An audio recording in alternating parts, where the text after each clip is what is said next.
नमस्कार. किमंतू लाईव्हमध्ये आपल्या सर्वांचं मनःपूर्वक स्वागत. कूळ आणि मूळ या आपल्या जवळपास 35 भागांच्या मालिकेमधला हा आपला 5वा भाग आहे. खरं तर ही 32 भागांची मालिका होती, परंतु पहिले 4 भाग जे आपण प्रकाशित केले, वंश म्हणजे काय, त्याच्याशी संबंधित. त्याच्यानंतर बऱ्याच मित्रांकडून अशी मागणी व्हायला लागली, की सर वंशावळी म्हणजे काय ते आधी सांगा. हा वंशावळीचा प्रश्न आत्ताच ऐरणीवर यायचं कारण असं आहे, की नुकतंच मनोज जरांगे पाटलांचं जे आरक्षण आंदोलन झालं, आरक्षणाच्या संदर्भामध्ये, त्याच्यामध्ये सरकारने असं आश्वासन दिलं, की आम्ही कुणबी प्रमाणपत्र देऊ, पण त्यांनाच देऊ ज्यांच्याकडे वंशावळीवर कुणबी अशी नोंद असेल. आता त्यातून वंशावळा शब्द बाहेर काढावा म्हणून परत आंदोलकांनी वेगळी भूमिका घेतली. सरकार आणि आंदोलकांमध्ये अजूनही त्या प्रकारावर मतभेद आहेत किंवा त्या गोष्टीवर मतभेद आहेत आणि वंशावळी हा शब्द ठेवायचा का नाही ठेवायचा याच्यावर अजूनही काही स्पष्टीकरण किंवा स्पष्ट भूमिका घेण्यात आलेली नाही आहे. परंतु याच्यामुळं बहुतेक लोक जे मराठा समाजातले होते ते वंशावळ काढण्याच्या मागे लागले आणि वंशावळीचं मराठा समाजासाठी असलेलं महत्त्व पाहून आपल्या महाराष्ट्रामध्ये इतरही समाजातले लोक वंशावळ म्हणजे काय याच्याबद्दल विचार करायला लागले आहेत आणि आपली पण वंशावळ आपण काढून ठेवली पाहिजे असं आपल्या सगळ्यांना आता वाटू लागलं. त्यामुळे जेव्हा आपण वंश म्हणजे काय हे 4 एपिसोड बनवले, आपला हेतू वेगळा असतो. आपण कधी राजकारणावर आपल्या चॅनलवर भाष्य करत नाही. आपण इतिहासाबद्दल नेहमी बोलत असतो. परंतु सातत्याने विचारणा व्हायला लागली, की वंशावळ म्हणजे काय याच्याबद्दल पण माहिती द्या. त्यामुळे आपण काय करतो आहोत, की 2 व्हिडिओ आपल्या या मालिकेमध्ये कूळ आणि मूळ या मालिकेमध्ये 2 व्हिडिओंची आपण नवीन भर घालतो आहोत. एक आत्ताचा व्हिडिओ जो आपण बनवतोय तो वंशावळी म्हणजे काय आणि दुसरा वंशावळी कशी शोधावी हा दुसरा व्हिडिओ आहे. याच्या पुढचा जो येईल तो. आणि बऱ्याच मित्रांना एक समस्या आहे, की ही जी सगळी माहिती आपण घेणार आहोत या मालिकेमध्ये आपलं पूर्वजांचं कुळ शोधण्यासाठी किंवा मूळ शोधण्यासाठी. वंश म्हणजे काय, गोत्र म्हणजे काय, कुळ म्हणजे काय, कुलदैवत म्हणजे काय, अजूनही बऱ्याच गोष्टी आहेत ज्या काही धंदेवाईक लोकांनी ॲड केलेल्या आहेत याच्यामध्ये व्यवसाय म्हणून फक्त. या सगळ्यांचा मिळून एक वृत्तांत तयार होतो, त्याला कुलवृत्तांत म्हणतात. आणि हा कुलवृत्तांत काही लोक पैसे घेऊन विकण्याचं काम करतात. त्या कुलवृत्तांतामधल्या किती गोष्टी खरोखर गरजेच्या आहेत किंवा किती गोष्टींचं इतिहासामध्ये काहीतरी मूळ आहे किंवा संदर्भ आहे, हे पण आपल्याला समजत नाही. त्यामुळे कुलवृत्तांत म्हणजे काय आणि कुलवृत्तांत कसा लिहिला जातो आणि त्यातल्या कुठल्या गोष्टींना महत्त्व दिलं गेलं पाहिजे आणि कुठल्या गोष्टी आपल्या कुटुंबासाठी आपल्या कुलवृत्तांतामध्ये असतील आणि किती गोष्टी नसतील, हे माहिती देणारा एक व्हिडिओ आपण या मालिकेच्या शेवटी बनवणार आहोत. त्याचं नाव आहे कुलवृत्तांत म्हणजे काय. असे 3 व्हिडिओ या आपल्या मालिकेमध्ये नव्याने त्यांची भर पडलेली आहे. त्यामुळे 32 भागांची जी मालिका होती ती 35 भागांची झाली आहे. तर आपल्या सगळ्यांच्या विनंतीला मान देऊन आपण या भागामध्ये जाणून घेऊयात वंशावळी म्हणजे काय. तर याचे 2 प्रकार पडतात. एक तर आपण जात प्रमाणपत्रासाठी काढतो ती एक शासकीय वंशावळी आणि मुळामध्ये आपल्या जीवनामध्ये वंशावळीचं मोल काय हे आपल्याला कळलं पाहिजे, महत्त्व काय हे आपल्याला कळलं पाहिजे. हे 2 वेगळे पैलू आहेत.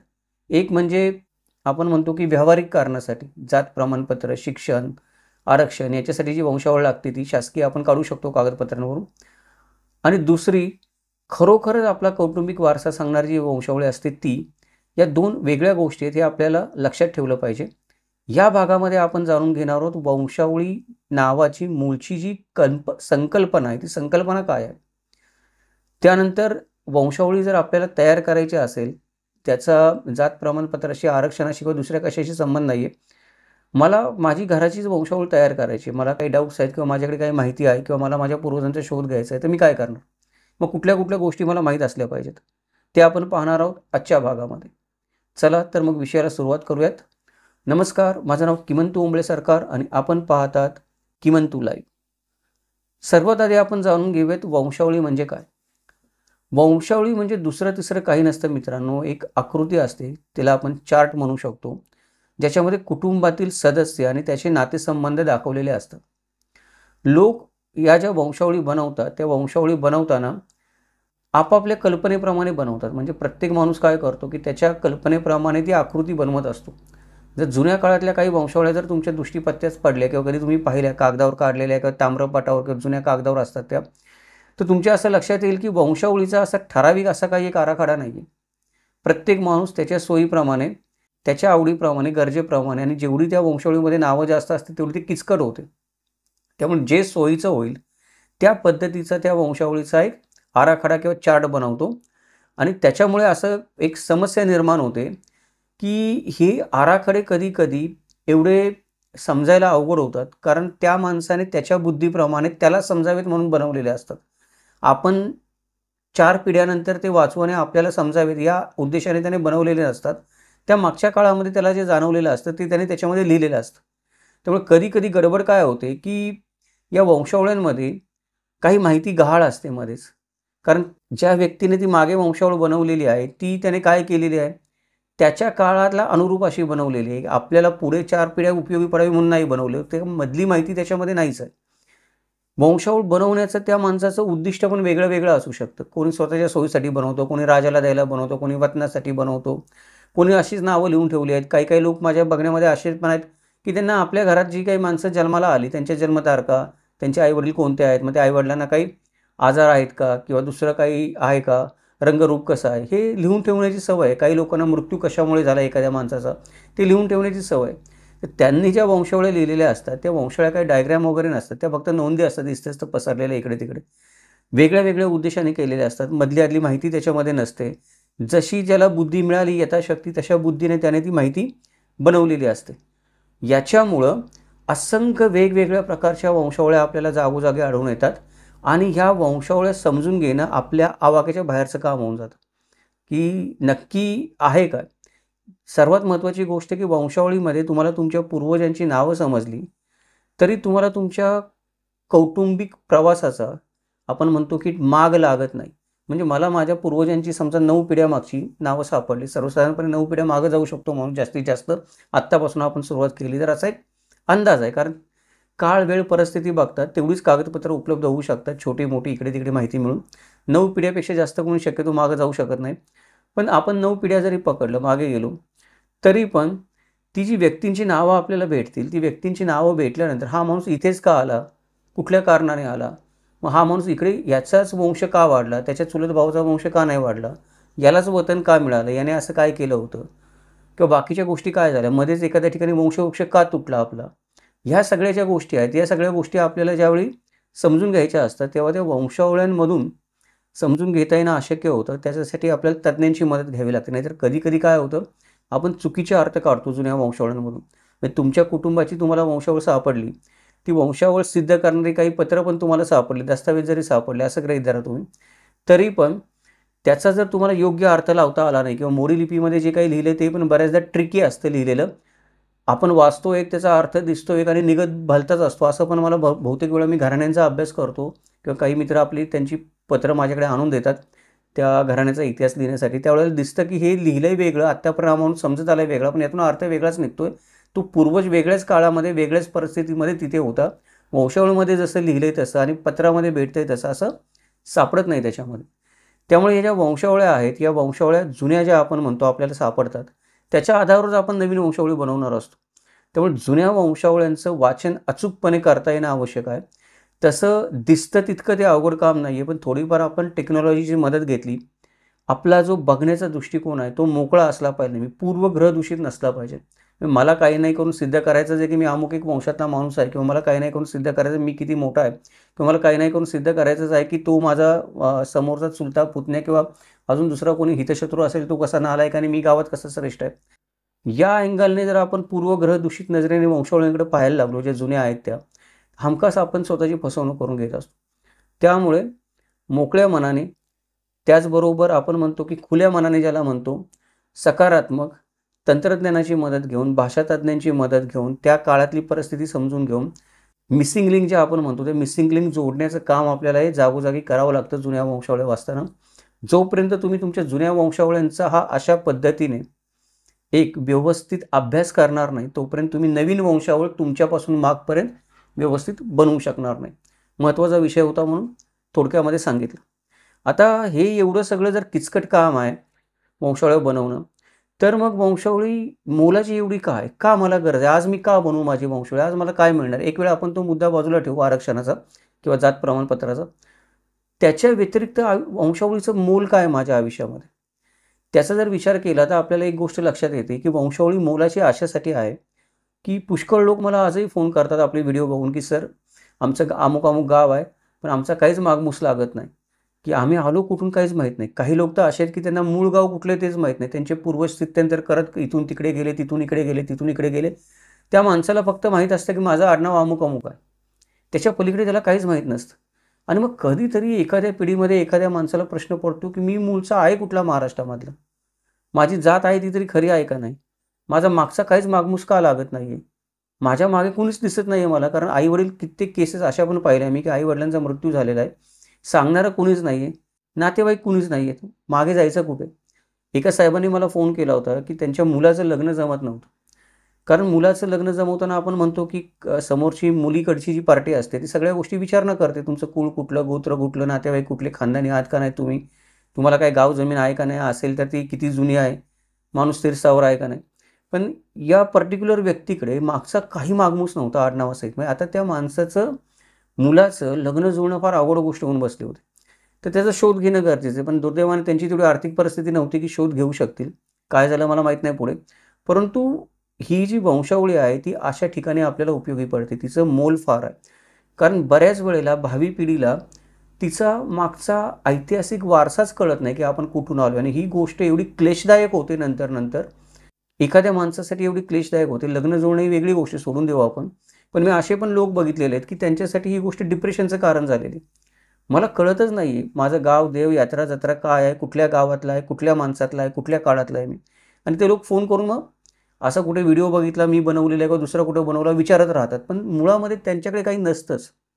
आणि मी जरी शोध घ्यायचा म्हणला माझ्यासमोर पण अडचण काय, आपण म्हणतो की सुतावरून स्वर्ग गाठणार. ते सूत तरी सापडलं पाहिजे ना त्याच्यावरून स्वर्ग गाठायला. काही लोकांकडे ते पण नाही. त्याच्यासाठी वंशावळी फार मोलाची. उद्या आपल्या भावी पिढीवर ही वेळ येऊ नये. उद्या माझ्या मुलाला जर कधी असा प्रश्न पडला की मी आलोय कुठून, नेमकं मी आहे कोण, तर त्याच्याकडे मागची माहिती असली पाहिजे. आणि ती माहिती आपण जर तयार करू तरच त्याला मिळेल. हे वंशावळीचं एक मोठं मोल आहे. आपण लक्षात ठेवलं पाहिजे की आपला कौटुंबिक वारसा जाणून घेणं आणि हे ज्ञान पिढ्यानुपिढ्या पुढच्या पिढीला देणं याचं मोल लोकांना आज हळूहळू कळू लागलेलं आहे. आधी लोकांना या गोष्टी कळायच्या नाहीत. पण आता हळूहळू लोकांच्या या गोष्टी लक्षात यायला लागलेल्या आहेत की आपण नाही भावी पिढीसाठी लिहून ठेवलं पाहिजे आपण इकडून आलो आहे म्हणून. त्याने बाकीचे तर जे सामाजिक समस्या निर्माण होतात त्या वेगळ्याच, परंतु मानसिक समस्या पण काही काही लोकांमध्ये निर्माण झालेल्या आपल्याला दिसतात. आपण सगळेजण अनेक प्रकारे एक परिपूर्ण जीवन जगण्यासाठी प्रयत्न करत असतो. आणि परिपूर्ण जीवन जगायचं असेल तर आपल्याला पैसा, संपत्ती, स्थिरता, घरदार, गाडी घोडे याच्याबरोबर समाजामध्ये प्रतिष्ठा म्हणतो आपण, या सगळ्या गोष्टींबरोबर आपण कोण आहोत आणि कुठून आलो आहोत हे पण कळणं महत्त्वाचं असतं. ज्यावेळेस या सगळ्या गोष्टी माणसाकडे येतात त्याला कळतच नाही मी कुठून आलो आहे. मग मोठं प्रश्नचिन्ह निर्माण होते, एक मोठी पोकळी निर्माण होते. हे आजच्या पिढीमध्ये आता माझ्याकडे ज्या समस्या येतात किंवा लोक जे मला विचारतात त्याच्यावरून माझ्या लक्षात आलेलं आहे की आजच्या पिढीमध्ये ही गोष्ट जाणवायला लागली लोकांना. नाही आपण आपली वंशावळी बनवून ठेवली पाहिजे. तर हे वंशावळीचं एक मोल आहे. आता हे झालं की वंशावळी याच्यासाठी मोलाची आहे, महत्त्वाची आहे. ते थोडक्यात जर सांगायचं म्हणलं तर वंशावळीचं मुख्य कार्य काय? पहिलं कार्य म्हणजे वंशावळी आपल्या पूर्वजांना अमर करून टाकते. म्हणजे माझे जे पूर्वज आहेत, आता मला जास्तीत जास्त काय माझ्या खापर-पंजोबांपर्यंत नाव माहीत असेल, पण माझ्या मुलाला माझ्या खापर-पंजोबांचं नाव माहिती आहे का? माझ्या मुलाला माझे खापर-पंजोबांचे चुलते कोण होते, ते कुठे गेले, कुठल्या घरात गेले माहिती आहे का? माझे खापर-पंजोबा कुठून आले होते किंवा त्याच्या आधी कोण कुठून आलं होतं माहीत नाही. माझ्या मुलाला माहितीच नसणार आहे. जर मला एखादा माणूस जिवंत होता त्याची माहितीच नाही आहे, ती रेकॉर्डला पण नाही आहे आणि कुठल्या माणसालाच नाही, तर तो माणूस काय आहे की आपण म्हणतो की अमर नाही आहे. तो नाहीसा झालेला आहे. त्याचं काहीच रेकॉर्ड नाही आहे जगामध्ये. पण जर माझ्याकडे माझ्या 4 पिढ्यांची 9 पिढ्यांची वंशावळी असेल तर माझ्या पूर्वजांना मी एक प्रकारे काय केलेलं आहे, अमर केलेलं आहे. ते इथून पुढे त्यांची माहिती पुढच्या पिढीला मिळत राहणार आहे. दुसरी गोष्ट की आज ज्या वंशावळ्या आपण बनवतो त्या वंशावळ्या कौटुंबिक संबंध प्रस्थापित करण्यासाठी माझ्या कुटुंबातले लोक कोण आहेत, माझ्या भावकीतले लोक कोण आहेत, माझे जवळचे दूरचे नातेवाईक कोण आहेत, माझ्या रक्ताचे कोण आहेत, माझे चुलत कोण आहेत, कोणी दत्तक आलं असेल माझ्या घरात ते कोण आहेत, सावत्र कोण आहेत, या सगळ्या ज्या गोष्टी आहेत या सगळ्या गोष्टींची कौटुंबिक संबंध प्रस्थापित करण्यासाठी वंशावळ्या फार महत्त्वपूर्ण आहेत. त्याच्याबरोबर उद्या भविष्यकाळामध्ये कुणी असं ठरवलं की काहीतरी संशोधन करायचं, म्हणजे मी ज्या गावामध्ये राहतो त्या गावाचं कोणीतरी संशोधन करायचं ठरवलं, माझा ज्याच्याशी संबंध आला आहे तर शेती व्यवसाय, कुळ किंवा लष्करी पेशा माझ्या पूर्वजांचा ज्याशी संबंध आला त्याच्याबद्दल कोणी संशोधन करायचं ठरवलं, मी ज्या भूभागामध्ये राहतो तिथे काही घडामोडी घडल्या असतील त्याच्याबद्दल कोणी संशोधन करायचं ठरवलं, उद्या माझ्या गावामध्ये किंवा माझ्या परिसरामध्ये जे लोक राहतात त्यांचं DNA टेस्टिंग करून कुणी काही डेटा काढायचं म्हटलं, तर अशा वेळेला भविष्यातल्या संशोधनाचा एक रोडमॅप बनवण्यासाठी किंवा त्या भविष्यातल्या संशोधनाचा पाया तयार करण्यासाठी या वंशावळ्या फार महत्त्वाच्या असतात. ज्या ठिकाणी ज्या कुटुंबामध्ये या वंशावळ्या जतन करून ठेवलेल्या आहेत त्याची भविष्यामध्ये फार मोलाची गरज झाली मदत झालेली. उदाहरणार्थ आपण जयदेश शकावलीबद्दल बोलूया की जयदेश शकावली जेव्हा त्यांनी लिहिली त्यावेळेला त्यांना माहीत नसेल 16व्या शतकामध्ये की ही शकावलीमुळे उद्या शिवछत्रपतींची जन्मतारीख सिद्ध होणार आहे. म्हणजे त्यांनी काय केलं की त्यावेळेला जयदेश शकावली लिहून ठेवली, पण त्याच्यामुळं आज 400 वर्षानंतर आपल्याला शिवछत्रपतींची जन्मतारीख ठरवता आली. त्याच्यासाठी जयदेश शकावलीची मोठी मदत झाली. तसंच आज आपण आपल्या जेवढं केवढं आपल्याला माहीत आहे तेवढं मागे जाऊन आपल्या कुटुंबाची वंशावळी काढून ठेवली, ती रेकॉर्ड करून ठेवली. आजकाल तर आपण ऑनलाईन पद्धतीने पण रेकॉर्ड करू शकतो. करून त्याचं एक रेकॉर्ड मेंटेन करून ठेवलं तर काय भरोसा सांगू नाही शकत आपण भविष्यामध्ये कोणाला ती गोष्ट कधी उपयोगी पडेल. वंशावळ्यांचं हे प्रमुख कार्य आहे. एकतर ते आपल्या पूर्वजांना अमर करतात, दुसरी गोष्ट भविष्यातल्या संशोधनाचा पाया किंवा रोडमॅप तयार करतात, आणि तिसरी गोष्ट म्हणजे कौटुंबिक संबंध समान रक्ताच्या समान वंशाच्या माणसांमध्ये प्रस्थापित करण्यासाठी मदत करतात. आता ही वंशावळी असते, ही वंशावळी बनवायची कशी बनवली जाते, कोण बनवतं? पारंपरिकपणे जर आपण वंशावळी बनवण्याचा प्रकार बघितला तर पारंपरिकपणे कागदापासून बनवलेल्या आराखड्यामध्ये किंवा चार्टमध्ये या गोष्टी हाताने लिहिल्या जातात. त्याची काही फोटो तर जुन्या काळामध्ये नव्हतेच कोणाचे आपल्या म्हणजे आता समजा माझे खापर पंजोबा असतील, कॅमेरा तर नव्हताच त्यावेळेला फोटो काढण्यासाठी, चित्र पण कोणी काढणार नाही. माझे खापर पंजोबा काही छत्रपती नव्हते, त्यामुळे त्यांचा कोणी फोटो काढून ठेवायचं कारणच नाही का हाताने चित्र काढायचं, मला फक्त त्यांचं नाव भेटू शकतं. पण ही सगळी माहिती कागदावर लिहिली जायची आणि त्या काळामध्ये पुस्तकामध्ये प्रकाशित केली जायची. एखादं पुस्तक चोपडी वगैरे त्याची बनवली जायची आणि त्याच्यामध्ये ते ठेवलं जायचं. अशा पद्धतीने पारंपरिक पद्धतीने जुन्या काळामध्ये वंशावळ्या बनवल्या होत्या. आजच्या काळामध्ये पण आपण काय करतो, वंशावळी बनवायची असेल पॉवर पॉईंट वापरतो किंवा हाताने काढतो गोष्टी आणि एक चार्ट तयार करतो आपण त्याचा एक प्रकारचा, आपण ज्याला ट्री चार्ट म्हणतो, तो बनवतो वंशावळीचा. एका खालोखाल एक असतो तो ट्री चार्टसारखा. पण आजही आपण काय करतो त्याच्यामध्ये फोटो माहिती इतर माहिती दाखले वगैरे भरत नाही, कारण ते फिजिबल होत नाही. जेव्हा आपण कागदावर करतो एखादी गोष्ट तेव्हा कागदावर चार्ट काढणंच मुश्किल होतं. तर या गोष्टीची माहिती त्याच्यामध्ये कुठे ठेवणार आपण वंशावळी बनवताना. त्यामुळे या काय आहेत की या काही आपल्यासमोर वास्तविक अडचणी आहेत की पारंपरिक पद्धतीने वंशावळी बनवण्याच्या. कारण आजच्या काळामध्ये जर एखाद्या माणसाने शोधायचं म्हणलं तर त्याच्याकडे माहितीचा अथांग साठा आहे, भरपूर साठा आहे. जुन्या काळामध्ये काय फक्त माणूस नावच लिहून ठेवायचं, आज आपण भरपूर माहिती भरू शकतो त्याच्यामध्ये.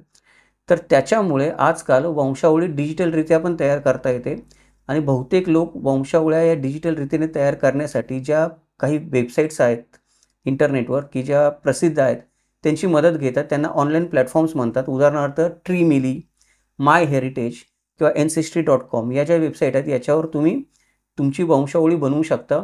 त्याचा फायदा असा आहे की मी माझं नाव तिथे टाकलं आणि माझी वंशावळी बनवायला सुरुवात केली तर माझ्या नावाशी मिळतं जुळतं माझा भाऊबंधू कोणीतरी पुण्यामध्ये राहत असेल, मी ठाण्यामध्ये राहतो, माझा भाऊबंधू कोणी पुण्यामध्ये राहतो, कोणी जर्मनीमध्ये निघून गेला, त्याने पण जर त्या वेबसाईटवर त्याचं नाव नोंदवलं, बाकीच्या सगळ्या गोष्टी सांगितल्या, त्या जुळल्या, तर तो त्याला माझ्या वंशावळीमध्ये ॲड करतो. मला त्याला शोधून ॲड करावं लागत नाही. हा एक मोठा फायदा काय होतो डिजिटल वंशावळीचा आहे.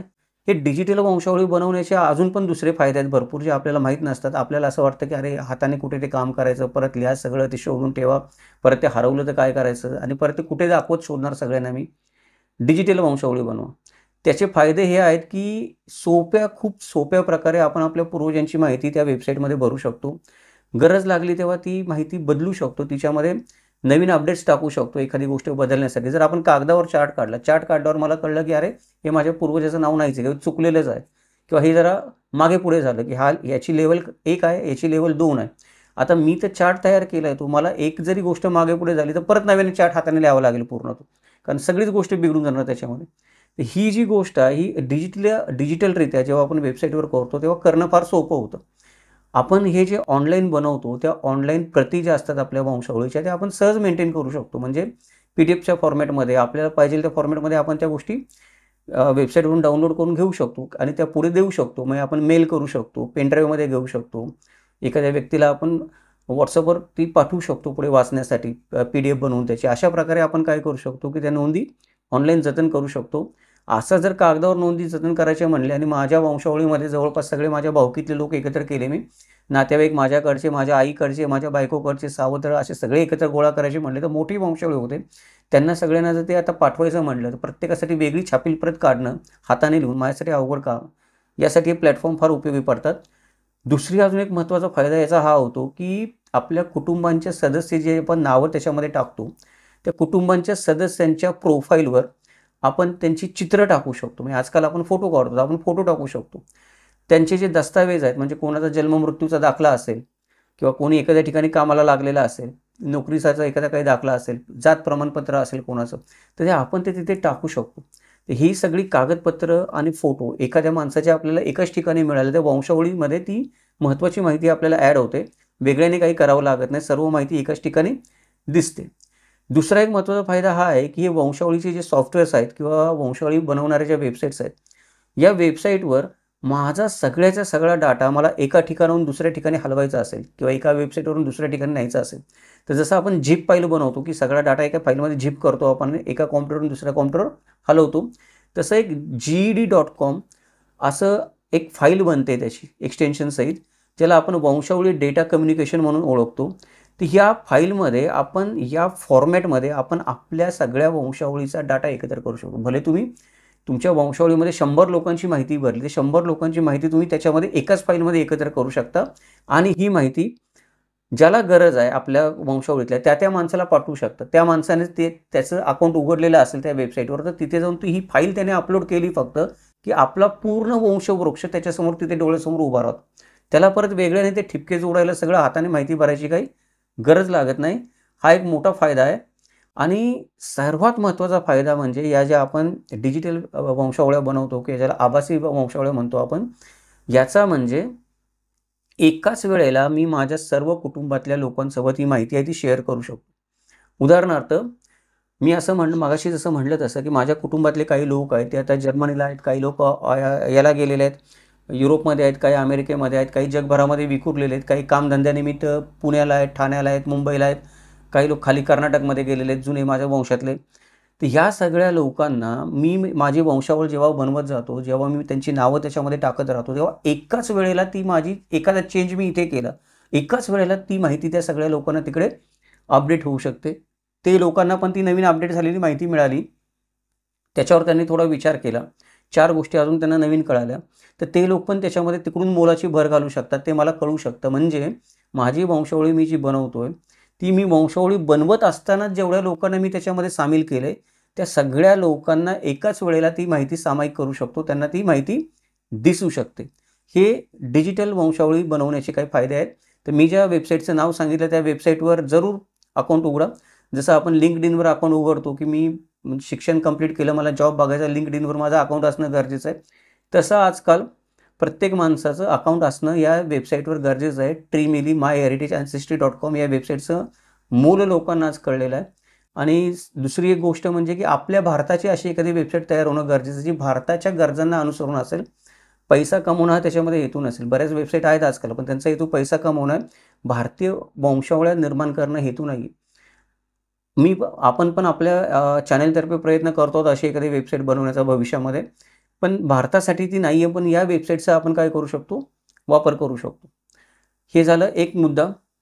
दुसरा मुद्दा, आता हे सगळं झालं की मला एखाद्या वेबसाईटवर मी माझं नाव नोंदवलं, ती वेबसाईट कशी वापरायची शिकलो मी वंशावळी बनवण्यासाठी. तर वंशावळी कशी तयार करायची, वंशावळी तयार करण्यासाठी मी कुठं जाऊ, कोणाकडून ती माहिती शोधून आणू, पण काय करण्याचं मला गरज आहे, कुठल्या पायऱ्या आहेत वंशावळी बनवण्यासाठी, ते आपण थोडक्यामध्ये बघूयात. सगळ्यात पहिल्यांदा वंशावळी बनवण्यासाठी माणसाला खूप मेहनत आणि समर्पणाची आवश्यकता आहे त्याच्यासाठी. असं वंशावळी बनवणं म्हणजे एवढं सोपं काम नाही आहे की मी माझ्या सगळ्या नातेवाईकांची माहिती गोळा केली, एक चार्ट बनवला किंवा मी माझ्या सगळ्या नातेवाईकांची माहिती गोळा केली ती त्या वेबसाईटमध्ये एका नेऊन टाकली, सगळं काम वेबसाईट करेल, AI टेक्नॉलॉजी सगळं काम करेल, मला काही करावं लागणार नाही, असं नाही. शेवटी काय आहे, ते सॉफ्टवेअर आहे. तुम्ही जी माहिती देणार त्या माहितीवर तो त्याचं काही ना काहीतरी आराखड्या बनवेल किंवा त्याचं काही ना काहीतरी तो निष्कर्ष काढेल. तुम्ही जी माहिती इनपुट त्याला देत आहे त्याच्यावर, पण इनपुटच द्यायला आपण चुकलो तर सॉफ्टवेअर चुकीचा निष्कर्ष आपल्याला दाखवेल, किंवा इनपुटच आपल्याकडे चुकीचं आलं तर आपण पण माणूस म्हणून चुकीचा चार्ट बनवू. तर मग माझ्याकडे जी माहिती येते माझ्या वंशावळीसाठी ती मी कशी फिल्टर करणार, किंवा मी कुठे शोधणार, त्याच्या कुठल्या पायऱ्या आहेत. तर त्याच्या 4 पायऱ्या आहेत सर्वसाधारणपणे. पहिली पायरी आहे, ती पहिली पायरी म्हणजे संशोधन करा आणि माहिती गोळा करा. माहिती फक्त अशीच गोळा करू नका, की तुम्ही जेव्हा जाल एखादा माणूस सांगेल, हां, हा तुझा काका आहे, हा तुझा मामा आहे, हा तुझा चुलत चुलता आहे, ही त्यांची मुलं आहेत, त्याचं नाव लिहून घेतलं, अशी वंशावळी बनत नाही. सुरुवातीला काय करा, की स्वतःच्या कुटुंबापासून सुरुवात करा. स्वतःच्या कुटुंबाची एक वंशावळी बनवा छोटीशी. त्याच्यावर थोडं संशोधन करा, विचार करा, निरीक्षणं नोंदवा तुमची. ज्या रिकाम्या जागा असतील त्याच्यामध्ये, त्या रिकाम्या जागा भरण्यासाठी नातेवाईकांची मदत घ्या. फोटो गोळा करा नातेवाईकांचे, फक्त नावं गोळा करू नका. त्यांनी जी काही कागदपत्रे दिली असतील, की तो माणूस खरोखर तुमच्या वंशाचा आहे काय, तपासण्यासाठी पण काहीतरी कागदपत्र तपासण्याकडून घ्या. म्हणजे त्याचं फक्त आधार कार्ड आणि पॅन कार्ड बघू नका. मागच्या पण काही गोष्टी त्याच्याकडे असतील. एखाद्याकडे जात प्रमाणपत्र असेल, एखाद्याकडे काहीतरी जमीन सामायिक असेल त्याची आणि तुमची. अशी काही कागदपत्र तपासून बघा, की तो माणूस खरोखर तुमच्या वंशातला आहे का. त्याचबरोबर गावामध्ये जा, तुमच्या मूळ गावामध्ये जा. तिथे ग्रंथालयं असतात. ऑनलाईन वंशावळीचे वेबसाईट्स असतात. ग्रंथालयामध्ये पहिल्यांदा गावामध्ये जा, ती ग्रंथालये तपासा. चावडीमध्ये जा, ग्रामपंचायतीमध्ये जा, तलाठी ऑफिसमध्ये जा. सर्व गोष्टी नीट तपासा, कागदपत्र नीट तपासा. त्याच्यानंतर या ऑनलाईन वेबसाईटची जी मी तुम्हाला नावं सांगितली, तिथे जाऊन तुमचा कोणी वंशबंधू मिळतोय का बघा, की ज्याने आधीच नाव नोंदवून ठेवलेलं आहे. त्याच्याकडून काही माहिती मिळते का बघा. त्याचबरोबर जुन्या काळामध्ये केल्या गेलेल्या जनगणना असतात. त्या जनगणनांची माहिती घ्या. कुठे काही बातम्या छापून आल्या असतील तुमच्या घराबद्दल, भागाबद्दल, जमिनीचे दस्तावेज झालेले असतील. ह्या सगळ्या माहिती शोधा. जेणेकरून आपल्याला काय करता येईल, की आपला इतिहास सिद्ध करता येईल. मी कागदावर एक चार्ट बनवला किंवा मी ऑनलाईन सॉफ्टवेअरवर एक माझी वंशावळी बनवली. याचा अर्थ काय झालं, ती सिद्ध झाली असं नाही. जी वंशावळी मी बनवतोय, ती वंशावळी मला सिद्ध पण करता आली पाहिजे. सिद्ध करण्यासाठी ऐतिहासिक दस्तावेज फार महत्त्वाचे असतात. परंतु दुर्दैवाने काय होतं, की आपल्याला या विश्वासार्ह नोंदी कमी मिळतात. या विश्वासार्ह नोंदींच्या कमतरतेमुळे मला भूतकाळामध्ये फार मागे जाता येत नाही. म्हणजे मला असं कळतं, की 4 पिढ्या, 3 पिढ्या, बहुतेक लोकं 3 ते 4 पिढ्याच मागे जाऊ शकतात. फार तर 5वी पिढी बहुतेक लोकांच्या बाबतीत. 9 पिढीपर्यंत कोणी पोहोचत नाही. कारण त्यांच्याकडे कागदपत्रच नसतात, की हा अमुक एक माणूस जो 9व्या पिढीतला होता, आज माझ्यापासून मागे 9व्या पिढीत हा एक माणूस होता. तो माझा पूर्वज होता हे सिद्ध करायला मला कागदपत्रच भेटत नाहीत. त्याच्यामुळे काय होतं, की भूतकाळामध्ये मागं जाण्याची आपली जी क्षमता आहे तिला मर्यादा पडतात. बऱ्याचदा आग लागते, पूर येतो, युद्ध होतात. निष्काळजीपणामध्ये काही लोकांनी कागदपत्र बंबामध्ये जाळलेली असतात, चुलीत जाळलेले असतात. काही लोकांनी रद्दीत पण विकलेली त्यांची कागदपत्र. मोठमोठ्या घराण्यातली माणसं आहेत. त्यांना चौकशी केल्यावर मला कळतं, की तो अभिमानाने सांगतो, नाही मागच्या पिढीपर्यंत होतं, माझ्या चुलत्याने रद्दीत विकली आमची सगळी कागदपत्र. आमच्याकडे ताम्रपट होता, ताम्रपट आम्ही भंगारात विकला अक्षरशः. असं सांगणारी पण माणसं आहेत. त्याच्यामुळे अनेक नोंदी काय झालेल्या असतात, नष्ट झालेल्या असतात. त्यामुळे काहीशे वर्ष जुनी, काहीशे म्हणजे 100 ते 200 वर्षाच्या मागे पण आपण जाऊ शकत नाही. यादव काळापर्यंत 1200 वर्ष मागं जाणं, 100 वर्ष आपण म्हणतो 1000 वर्षी फार लांबची गोष्ट होते. अस्सल कागदपत्र शोधणं आपल्याला अवघड जातं. त्याच्यामुळे आपण किती मागं जाऊ शकतो आपल्या पूर्वजांची माहिती शोधण्यासाठी, हे आपण कुठं राहतो याच्यावर अवलंबून आहे. कुठं राहतो याच्यावर अवलंबून आहे म्हणजे काय, की जगातील आपण बघतो किंवा आपल्या देशातील किंवा महाराष्ट्रातील पण काही ठिकाणं आपण बघतो. काही ठिकाणी लोकांमध्ये जागरूकता आहे किंवा आपल्या पूर्वजांमध्ये काही ठिकाणी जागरूकता होती. त्यांनी ती कागदपत्रे व्यवस्थित जतन करून ठेवली. काही लोकांनी ती कुठल्या मंडळांना दिली, पुरातत्व खात्यांना दिली, सरकारकडे दिली, असं होतं म्हणून. काही ठिकाणी दप्तरखाने आहेत, जे सरकारी दप्तरखाने आपण म्हणतो पूर्वपार चालत आलेले. ते दप्तरखाने खूप चांगलं काम करताना दिसतात आपल्याला.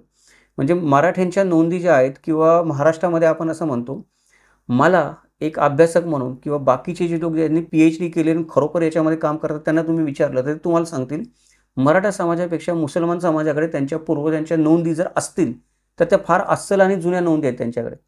आपण मराठा लोक नोंदी ठेवण्यामध्ये एवढे माहीर नाही आहोत. असलेल्या नोंदी जाळण्यामध्ये आपण हुशार आहोत आणि त्यानंतर बनावट कशा तयार करायच्या याच्यामध्ये तर आपला हातखंड आहे. तर ह्या ज्या गोष्टी आहेत, तर कुठे तुम्ही राहता याच्यावर ठरतं, की कुठल्या समाजात राहता, त्या समाजामध्ये जागरूकता किती आहे, कोणत्या सरकारच्या अंमलामध्ये राहता, कोणत्या राजाच्या राजवटीमध्ये राहता, त्या राजाचा त्या गोष्टीकडे बघण्याचा दृष्टिकोन काय होता, याच्यावर पण बऱ्याच गोष्टी कळतात. बऱ्याच आपले मराठवाड्यातले जे बांधव आहेत, त्या मराठवाड्यातल्या बांधवांची माहिती पुण्याच्या दप्तरखान्यामध्ये किंवा मुंबईच्या दप्तरखान्यामध्ये कमी मिळते आणि हैदराबादला निजामाच्या दप्तरखान्यामध्ये जास्त रेकॉर्ड मिळतात. याचा अर्थ काय आहे, मराठवाडा हा भाग निजामाच्या अंतर्गत होता म्हणून तिकडे नोंदी मिळतात हा भाग नाही आहे. निजामाच्या काळामध्ये काहीतरी एक पद्धत होती ती माहिती ठेवण्याची किंवा काही लोक होते ते काम करणारे, मराठीच लोक असतील ते बहुतांशी, पण त्यांनी त्या नोंदी जतन करून ठेवल्या. त्यामुळे तिथे त्या नोंदी सापडण्याची शक्यता जास्त आहे. तुम्ही राहता कुठे, तुम्ही कुठल्या समाजात आहे याच्यावरून पण बऱ्याचदा ठरतं, की तुम्ही किती मागे जाऊ शकता कागदपत्रांच्या आधारे. आणि त्याचा अंदाज लागू शकतो. म्हणजे माझ्यासारख्या माणसाला अंदाज लागू शकतो की गाव सांगितलं त्याने की किती मागे जाईल, 200 वर्ष, 300 वर्ष, 900 वर्ष किती मागे जाऊ शकतो. तर जर आपण अशी वेळ आली आपल्यावर, तर आता विषय निघालाय म्हणून सांगून ठेवतो की अशा प्रकारे जर आपली वंशावळी कागदपत्रांसहित, दस्तावेजांसहित सिद्ध होऊन ज्याचा इतिहास सिद्ध होतो, तोंडीला काही अर्थ नाही की अमुक एक सांगतो की माझ्या पंजाचं नाव हे, खापर पंजाचं नाव आहे, त्याचं अमुक अमुक नाव आहे, दुसरा कोणतरी सांगतो की नाही माझ्या खापर पंजानी याच्याशी भांडणं केली होती आणि मग ती जमीन आमच्या मालकीची होती. हे काय झालं, संगोवांगीच्या गोष्टी झाल्या आणि ते चार्ट बनवायला ठीक आहे, परंतु पुराव्यासहित आपण म्हणतो की प्रमाणित वंशावळी निर्माण करायची असेल आणि ती जर तुमची 3 ते 4 पिढ्यांचीच झाली फक्त, आणि माझी 9 पिढ्यांची झाली आणि तुमची 3 ते 4 पिढ्यांचीच होती, तर वाईट वाटून घेऊ नका. बरेच आपले मित्र आहेत, अनुभव असा येतो जेव्हा मी काम करतो तेव्हा, की लोक वाईट वाटून घेतात, अरे माझी 3 ते 4 पिढ्याच गेली. मग लोकांना असं वाटतं अरे मी कोणीतरी मला मागे जायचं होतं, मला कोणाशी तरी राजाशी घराण्याशी माझं नाव जोडायचं होतं, नाही जोडू शकत आहे आता. मला काहीतरी माझा मोठा उज्ज्वल वारसा सांगायचा होता, माझे पूर्वज त्या लाडीत होते ना, असं झालं होतं, आता मला नाही सांगता येत. लोक वाईट वाटून घेतात. वाईट वाटून घेऊ नका मित्रांनो. जे सत्य आहे ते सत्य आहे. आपण नेहमी सत्याला धरून राहिलं पाहिजे. माझी पण वंशावळी समजा 2 पिढ्याच मागे गेली, तर मी कशाला वाईट वाटून घेऊ? ते पण नाही वाईट वाटून घ्यायचं, कारण जे पुरावे आहे त्याच्यासहित आपण बोललं पाहिजे. सगळ्यात महत्त्वाची गोष्ट म्हणजे या प्रक्रियेचा आनंद घ्या. ज्यावेळेला तुम्ही वंशावळी बनवायच्या कामाला लागाल तेव्हा त्याचा आनंद घ्या. किचकट काम आहे, श्रमाचं आहे, मेहनतीचं आहे, बरोबर आहे, खरी गोष्ट आहे. पण आनंद घेतला त्याच्यामध्ये तर ते काम अजून चांगल्या प्रकारे होईल. जर त्या कामामध्ये तुम्ही मागे जाऊ शकत नाही म्हणून तुम्ही दुःखी कष्टी व्हाल आणि काहीतरी अजून करायला बघाल, तर तुम्ही काहीतरी चुकीचंच एखादी गोष्ट कराल. तर तुमचा कौटुंबिक इतिहास चुकीचा लिहाल आणि या महाराष्ट्राचा इतिहास पण काहीतरी चुकीचा लिहाल त्या भानगडीमध्ये. बरेच लोक असे आहेत, ईर्षेने, अहंकाराने वंशावळ्या बनवत असतात. कुठेतरी कोणाशी तरी जोडायचं आपलं नाव, किंवा एखादा माणूस असतो ज्याचे पूर्वज कोणतरी सरदार असतात, वतनदार असतात, त्यांनी शिवकाळामध्ये मोठी कामगिरी केली असते महाराजांच्या दरबारामध्ये, परंतु ते फाटे फुटत त्या घराण्याच्या आता एवढ्या मोठ्या ब्रँचेस झालेल्या असतात की आजच्या पिढीमधल्या त्या माणसाला मीच त्या घराण्याचा मूळ वारसदार आहे हे ठरवताच येत नाही. तो तिथपर्यंत पोहोचूच शकत नाही मधल्या काळामध्ये, किंवा ते पोचायचं असेल तर कागदोपत्री पुरावे नसतात त्याच्याकडे की मीच मूळचा वंशज आहे. मूळचा वंशज म्हणजे कसं, की जसं छत्रपती उदयनराजेंबद्दल म्हणलं जातं की छत्रपती उदयनराजे शिवछत्रपतींचे थेट 13वे वंशज आहेत.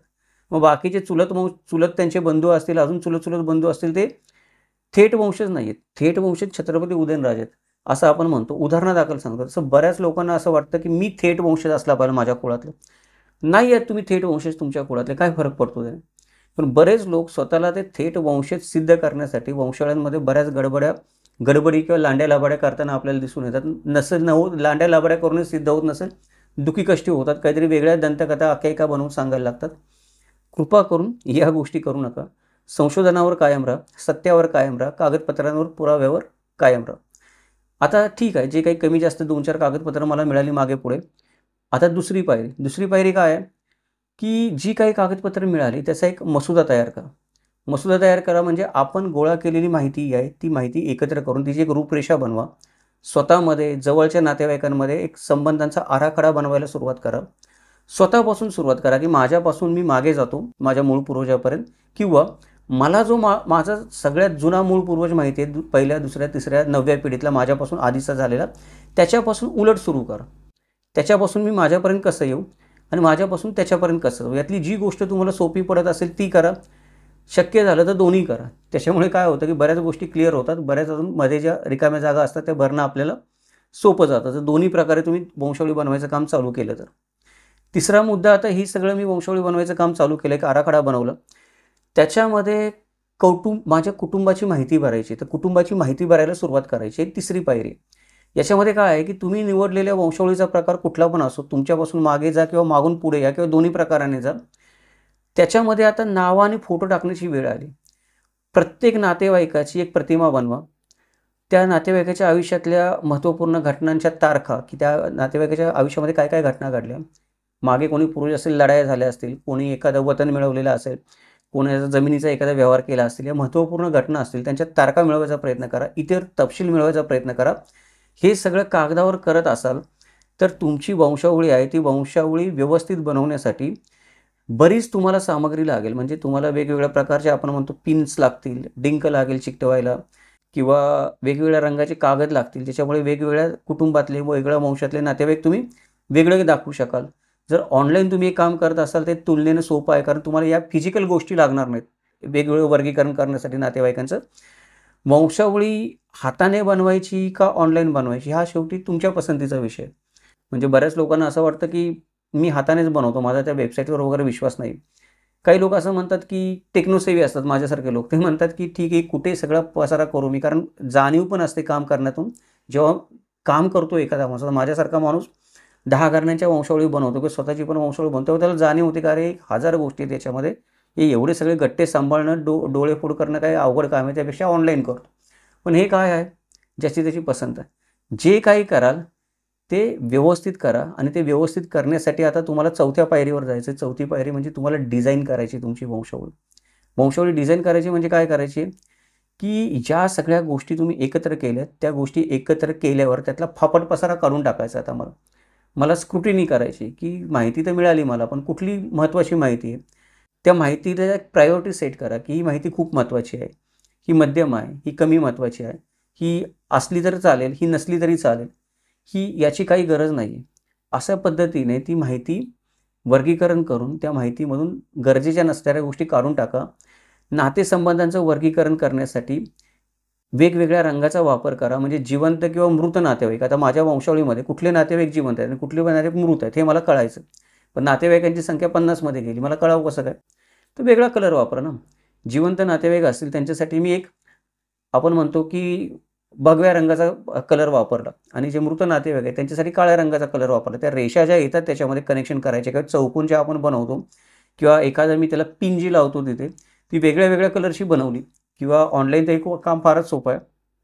मला तो कलर बघून कळतं की हा माणूस हा अजून जिवंत आहे, या माणसाचा अजून मृत्यू झाला नाही. ऑनलाईन बनवण्याचा तर अजूनच फायदा आहे. एखाद्या घराण्यामध्ये समजा आता मी माझी वंशावळ ऑनलाईन बनवलेली आहे, आणि माझा एक चुलत भाऊ आहे, त्याची पण एंट्री त्याच्यामध्ये आहे, मी करून ठेवलेली माझ्या कौटुंबिक याच्यामध्ये. त्याच्या घरामध्ये कोणाचं निधन झालं तर त्याने ती निधन झाल्याची तिथे मृत्यूची तारीख त्या वेबसाईटमध्ये टाकली, तर आपोआप त्याचा कलर बदलेल. म्हणजे जिवंत व्यक्तीचा कलर मी मगाशी म्हटलं भगवा ठेवला आहे, आणि मृत व्यक्तीचा कलर काळा ठेवला आहे मी, तर आपोआप तो भगव्याचा काळा कलर होईल. आणि मी जेव्हा बघेन तेव्हा मला कळेल कलर बघणार आहे, या व्यक्तीचं निधन झालेलं आहे मधल्या काळामध्ये. मग मी परत त्या गोष्टीवर थोडासा विचार करायला लागेल.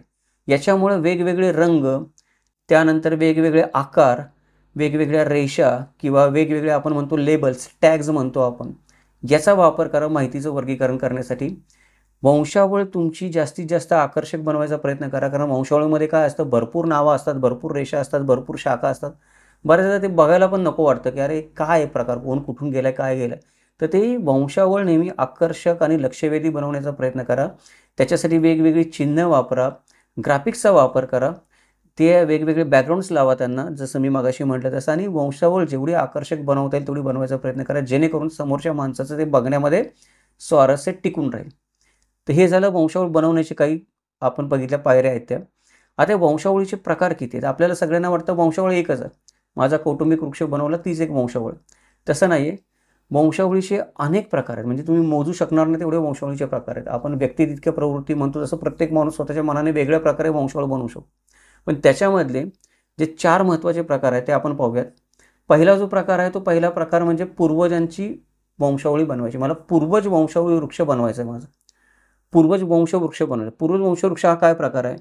हा एक सर्वसामान्य प्रकार आहे. याच्यामध्ये काय होतं, की बहुतेक लोक ज्या वंशावळींशी स्वतःला जोडतात किंवा नातेवाईकांना जोडतात, किंवा जी वंशावळीची आवृत्ती आहे ती एका व्यक्तीपासून तयार होते. म्हणजे मी माझ्यापासून सुरुवात करतो. मी वंशावळी बनवणारा माणूस आहे आजच्या पिढीमध्ये. माझ्यापासून सुरुवात करतो आणि मी माझ्या पूर्वजांपर्यंत मागे मागे जात असतो. जेवढे निघतील तेवढे निघतील. याला काय म्हणतात? पूर्वज वंशावळी म्हणतात, किंवा पूर्वज वंशवृक्ष म्हणतात. दुसरा प्रकार म्हणजे वंशज वंशवृक्ष आहे. आता वंशज वंशवृक्ष काय आहे? तर या वंशावळीमध्ये पूर्वज जे असतात तो आपल्याला एक मुख्य पूर्वज आपला माहीत असतो. म्हणजे मला असं गृहीत धरा की छत्रपती शिवाजी महाराजांच्या सैन्यामध्ये कोणीतरी माझे आजोबा, पणजोबा, खापर पंजोबा काम करतो, त्यांचं नाव मला माहिती, कारण मला कुठला तरी एक वतनाचा कागद सापडला आणि त्या इनामपत्रामध्ये त्यांचं नाव आहे, आणि त्यांना शिवकालामध्ये इनाम मिळालेलं आहे 1640मध्ये धरून चला तुम्ही. तर मला त्या व्यक्तीचं नाव माहिती. काही काही लोकांची 15व्या, माझ्या माहितीप्रमाणे काही काही लोक आहेत 15व्या शतकापासून पण त्यांच्याकडे त्यांच्या पूर्वजांची नाव आहेत. तर तिथून तो माणूस उलटा प्रवास चालू करू शकतो, तिथून माझ्यापर्यंत मी माझा वंशवृक्ष बनवू शकतो. याला वंशज वंशावळी वृक्ष म्हणतात. हा एक दुसरा प्रकार आहे. तिसरा प्रकार म्हणजे राजवंश वंशावळ. राजवंशामध्ये काय असतं की हा जो आहे हा पूर्वज वंशवृक्षाचाच एक प्रकार आहे. याच्यामध्ये तर्कशास्त्र आणि स्थापत्यशास्त्र हे एकच असतं. जसं आपण पूर्वजांचा बनवतो तसा हा बनवायचा असतो. परंतु हा एका घराण्याचा वंश असतो किंवा ही घराण्याची वंशावळी असते. घराण्याचा वंशवृक्ष असतो. तर या घराण्याचा वंशवृक्ष बनवताना त्याला अपार फाटे फुटू शकतात. उदाहरण द्यायचं म्हणलं तर भोसले आणि घोरपडे ही दोन्ही दोन्ही एकाच कुळातली घराणी असं आपण म्हणतो. परंतु भोसलेंचा वंशवृक्ष बनवायचं म्हणलं आणि घोरपडेंचा वंशवृक्ष बनवायचं म्हणलं तर घोरपडेंचा वंशवृक्ष फारच मोठा आहे. भयानक मोठा आहे भोसले कुळापेक्षा. तर ती जी गोष्ट आहे ती गोष्ट का मोठी होते की असा फरक का पडतो? फरक पडतो कारण त्या वंशवृक्षामध्ये दूरचे जे नातेवाईक असतात किंवा प्रसिद्ध नातेवाईक असतात लांबचे, त्यांना आपण ॲड करण्याचा प्रयत्न करत असतो. कारण एक घराण्याचा आपण वंशवृक्ष बनवत असतो. तर घोरपडे घराण्याची माहिती जास्त उपलब्ध आहे भोसले घराण्यापेक्षा. कारण घोरपडे घराण्याचा उत्कर्ष भोसले घराण्याच्या आधी झाला होता महाराष्ट्राच्या राजवटीमध्ये आणि त्यांचे जे आपण म्हणतो की वंशज पण जे होते ते जागोजागी पसरलेले आहेत. म्हणजे कर्नाटक, महाराष्ट्र अगदी छोट्याच्या छोट्या गावच्या पाटीलपासून ते मोठ्याच्या मोठ्या वतनदार देशमुखपर्यंत अगदी सरसेनापतीपर्यंत आपण म्हणतो की संताजी घोरपडे आणि म्हाळुंजीराजे घोरपडे इथपर्यंत ते पसरलेले आहेत मोठमोठ्या प्रमाणामध्ये. त्यामुळे मोठा वंशवृक्ष त्यांचा तयार होतो. पण हे सगळं करताना आपण काय करतो आपण की सगळ्यांना एकत्र करायचा प्रयत्न केला तर मग शिवाजी महाराजांचा वंशवृक्ष आहे किंवा भोसलेंचा वंशवृक्ष आहे तो कदाचित एखाद्या झाडासारखा दिसू शकतो की महाराजांच्या मागे पुढे जे आहेत ते.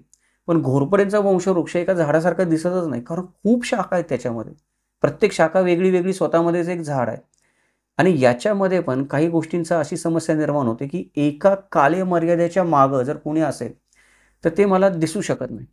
म्हणजे जरी भोसलेंचा राजवंश छोटा आहे, घोरपडेंचा खूप मोठा आहे, तर घोरपडेंकडे खूप माहिती आपण धरून चालू आणि ती मोठ्या मार्गापर्यंत मागे जाते शोधेपर्यंत. पण तरी पण एका कालमर्यादेच्या मागचे लोक मला दिसतच नाहीत त्याच्यामध्ये. का दिसत नाहीत? तर त्यांची नाव मला माहिती ते आहेत तिथे. हा वंश याच्यापासूनच निर्माण झाला आहे. हा आहे तिथे माणूस कोणीतरी तिथूनच आलेला आहे. पण ना मला त्याचं नाव सापडतं, ना मला त्याचं काही रेकॉर्ड सापडतं, ना मी त्याला असल्याचं सिद्ध करू शकतो. या सगळ्या समस्या काय होतात जेव्हा तुम्ही मोठ्या राजवंशाचे किंवा घराण्याचे वंशवृक्ष बनवायला लागतात त्यावेळेला तुम्हाला समोर येतात. आणि ती समोरची व्यक्ती काय करत असते म्हणजे असं समजा गृहीत धरू आपण की घोरपडे वंशाने ठरवलं की स्वतःचा एक मूळ पुरुष हाच सांगायचा आणि या मूळ पुरुषापर्यंत स्वतःची लिंक जोडायची. भोसलेंनी ठरवलं की आम्हाला इथपर्यंत जायचं आहे मागे. तर तो जो माणूस तिथपर्यंत मला जायचं आहे हे फक्त भोसले आणि घोरपडेंना वाटत नाही. मी एक सर्वसामान्य माणूस आहे. मला पण कधी कधी वाटतं की अरे मी आता फॉर एक्झाम्पल माझ्यावरून माझं आडनाव ओंबळे आहे. तर मला माझे पूर्वज सांगतात, कोणी सांगतात की तू आपण शिंदे कुळामधले आहोत, कोणी म्हणतो सलीमकरांची जी उपब्रँच होती शिंदेची ती आहोत, कोणी म्हणतं की नाही चौधरी कुलामधले आहोत आपण. गावं वेगळ्या वेगळ्या ठिकाणी आहेत, लोक वेगळ्या ठिकाणी आहेत. म्हणजे ओंबळे घराण्याची जी वस्ती आहे ती महाराष्ट्रामध्ये काही ठराविक ठिकाणी वेगवेगळ्या ठिकाणी विखुरलेली आणि ती कुठेतरी शिंदे कुळाशी जुळते. पण मला आता असं वाटतंय की मला कुठल्या तरी मोठ्या शिंदे कुळातल्या माणसाशी माझं नाव जोडायचं. मला माहिती आहे तो माणूस तिथं आहे. पण मी जोडूच नाही शकत. का जोडू नाही शकत? तो दिसतो मला माझा वंशवृक्ष पण दिसतो.